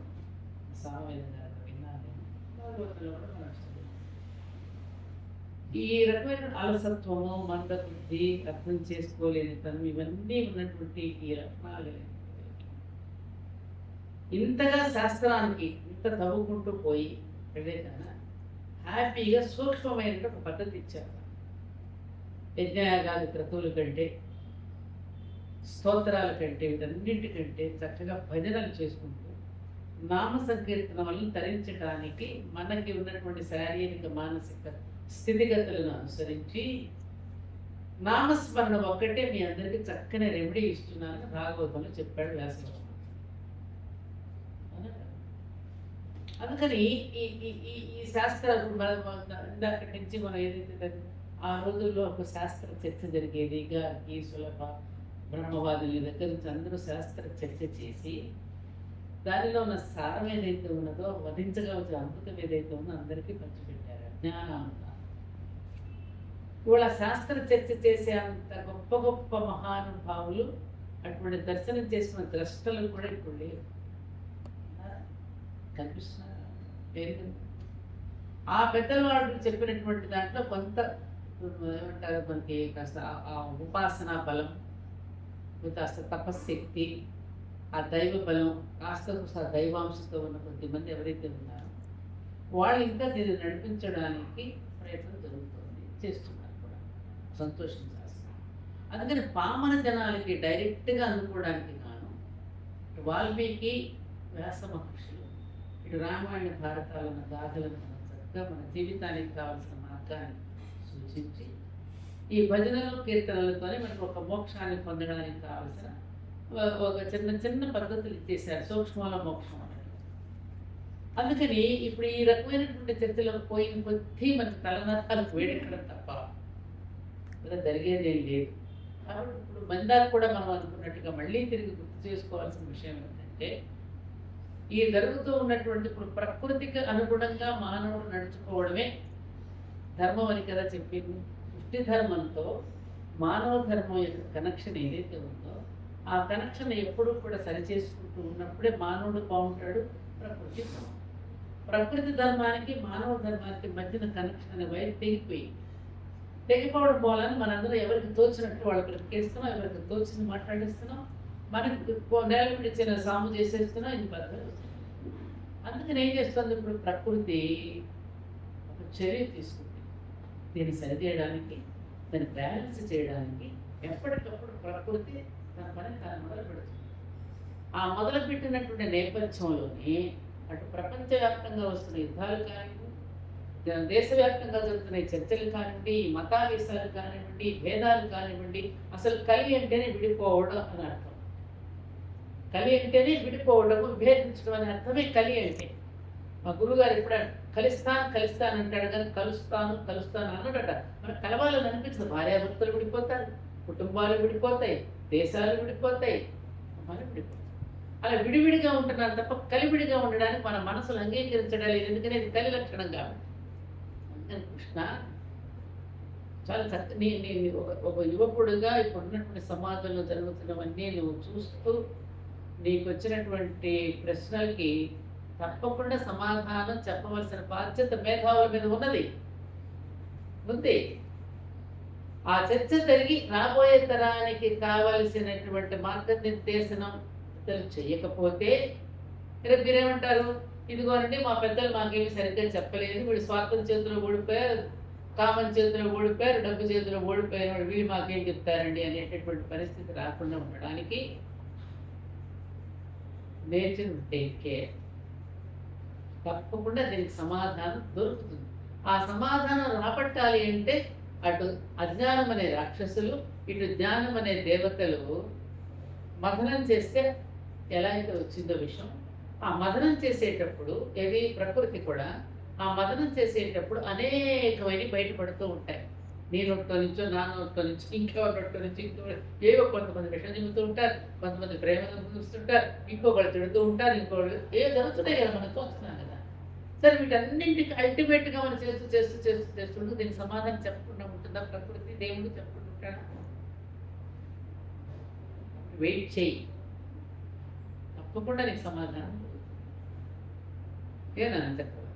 అంతే అంతే అంతే. ఇది విపరీతంగా లోతుకి ఎక్కువ తరిచి చూడక ఎంతవరకు అవసరమో అంతవరకు తీసుకుంటూ, సిద్ధాంతాన్ని సిద్ధాంతంగా తీసుకుంటూ, ఎక్కువ గందరగోళంలోకి వెళ్లకుండా, సనాతన సాంప్రదాయంలో ఎవరికి ఏ మర్యాద ఎంతవరకు ఇవ్వాలో అంతవరకు ఇచ్చుకుంటూ, సనాతనాన్ని సమన్వయాన్ని కాపాడుకుంటూ సహజీవనం చేయటమే సర్వదా సమాజానికి శ్రేయోదాయకం. రామకృష్ణ పరమహంస గారు మాట అన్నారు, ధర్మ సూక్ష్మాలను మీరు గెలకకండి, కొన్ని రహస్యంగానే ఉంచండి అన్నాడు. ఇప్పుడు రహస్యంగా ఉంచడం అనేది పోయింది నాన్న, ఇప్పుడు తెలిసేసాం. ఈ గుప్పిట్లో ఏముందో అనుకున్నప్పుడు బాగుంది, ఈ గుప్పిటిని ఎప్పుడైతే తెరిచేసి దీని మీద ఎవరు వచ్చినట్టు మాట్లాడటం ప్రమాదం ఏర్పడింది. కొన్ని వాళ్ళు పెద్దవాళ్ళు ఏం చేసి కొన్ని రహస్యాలను దాచిపెట్టి మీరు ఆచరించండి చాలని చెప్పారు. దానివల్ల ఏమి పరోక్షంగా ఆచరణ వల్ల మేమందరం లబ్ధి పొందాం, మేమందరం ఆ తరం వాళ్ళు. ఇప్పుడు ప్రశ్నిస్తున్నారు, ఎందుకంటే విప్పేశారు కదా. ఇప్పుడు ఈ గుప్పిట్లో ఉన్న రహస్యాలను విప్పేశారు కదా, అది విప్పకుండా దాన్ని ఆచరించేటట్టు చేసిన తరం వెళ్ళిపోయి ఇది వెళ్ళిపోతుంది.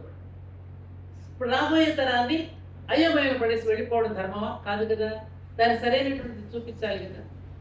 అందుకని ఆయన మాట అన్నాడు. ఇంకోటి కంచి పరమాచార్యుడు ఒక మాట అన్నారు, చక్కగా వేదాలు వణికిపోతున్నాయి అన్నారు. ఎందుకు ఉడికిపోతున్నాయి వేదాలు? అమ్మ బాబు, వీడు నా గురించి ఏ అర్థం చెప్తాడో, వీడు ఏ భాషను తీస్తాడో, ఏ రకమైన ఇంటర్ప్రిటేషన్ ఇస్తాడో, ఎలాంటి నిర్వచనం చెప్తాడో వేదాలు ఉడికిపోతున్నాయి అన్నారు పరమాచార్య గారు. ఉడికిపోయింది అలాగే జరుగుతుంది. అలా జరుగుతూ ఉన్నటువంటి నేపథ్యంలోనే ఇక్కడ గంగాధరేశ్వర ఆలయంని ఋషికేశ్లో ఉంటుంది. శంకరాచార్య యొక్క పాదం దగ్గర ఒక శ్లోకం ఉంటుంది. ఆ శ్లోకం అర్థం ఏమిటంటే, సరస్వతీదేవి నమస్కరిస్తున్నాడు శంకరాచార్యుల వారికి. ఏమని? చాలామంది మన భగవద్గీతకి, ఉపనిషత్తులకి, బ్రహ్మసూత్రాలకి రకరకాల వక్ర భాష్యాలు చెప్తే సరస్వతీదేవి బాధపడుతున్న తన మీద పడినటువంటి బురదను, తన మీద పడినటువంటి మకిలిని ఎవరు తుడి చేస్తారా అని అనుకుంటూ ఉండగా, శంకరాచార్యుల వారు అధివక్త అంటే వకీలుగా పెట్టుకుంటే వకీలుగా వచ్చి ఆ సరస్వతి కంటిన బురదనంతా తుడి చేశారట శంకరాచార్యుల వారు. అటువంటి శంకరానికి నమస్కరిస్తున్నానని అర్థంతో ఒక శ్లోకం ఉంటుంది. అలా ఎంత బురదంటిస్తున్నామో మనం. ఈవెంట్ సరస్వతికి మళ్ళీ బురదనంటించడానికి బయలుదేరుతున్నాము అలాంటి వాళ్ళు. అందుకే మరొక శంకరుడు వస్తాడు, రావాలి. మరొక శంకరుడు వస్తాడు, మళ్ళీ బురదను కడిగేస్తాడు. That is the answer. Maybe అంటే మరిన్ని చర్చలు జరగడానికి ఇది మొదటి చర్చ అని నేను అనుకుంటున్నాను. స్వస్తి. ఎందుకంటే నాకు కృష్ణను చూస్తే చాలా సంతోషంగా, ఒక సాఫ్ట్వేర్ ఉద్యోగం చేసుకుని కుర్రవాడిగా వచ్చి ఈ సమాజంలో జరుగుతూ ఉన్నటువంటి అన్నింటికి బాధపడి ఆవేదన పడి పనిగట్టుకుని వచ్చి ప్రశ్నించడానికి, ఆ అనుమానాన్ని తెచ్చుకోవడానికి వచ్చాడు అంటే ఇది హర్షించదగిన విషయం. సో నేను అభినందిస్తున్నాను. నీ ద్వారా అది మరి కొంతమంది దానికి అర్థమైతే మాకు అంతకన్నా సంతోషం. సో నువ్వు ఆన్సర్స్ రాస్తున్నావు కదా, నీకు తోచిందని నువ్వు చెప్పడానికి నువ్వు ప్రయత్నం చేయి. It is wait. కొంత స్పష్టత వచ్చింది, ఇంకొంత రావాల్సి ఉంది. ఒకటి వస్తుంది. కొన్నింట్లో మీరు ఖచ్చితంగా చెప్పినవి బాగున్నాయి. అంటే అలా వీలైనంత మంది నుంచి ఎవరినైతే అనుసరిస్తున్నారో అలా వీలైనంత మంది నుంచి ఆ స్పష్టతతో కూడిన వస్తే చాలా వరకు గందరగోళం కొంచెం తగ్గుతుంది బయట. సృష్టికర్త వల్ల, దేవుడి వల్ల, గురువుల వల్ల ఇబ్బంది లేదు. ఆ గురువును అనుసరిస్తున్నటువంటి శిష్యులు చేస్తున్నటువంటి ఎక్స్ట్రాలు ఏవైతే ఉన్నాయో వాటి వల్ల ప్రమాదం వస్తుంది. అందుకే చివరిగా ముగింపు ఏమిటంటే, జ్ఞానభక్తి వల్ల ప్రమాదం లేదు, అంధభక్తి వల్లే ప్రమాదం. ఏనుగును చూసిన వాడి వల్ల ప్రమాదం ఏం లేదు. ఏనుగు ఎలా ఉంటుందో చెప్తాడు. ఏనుగును చూడని వాళ్ళ వల్లే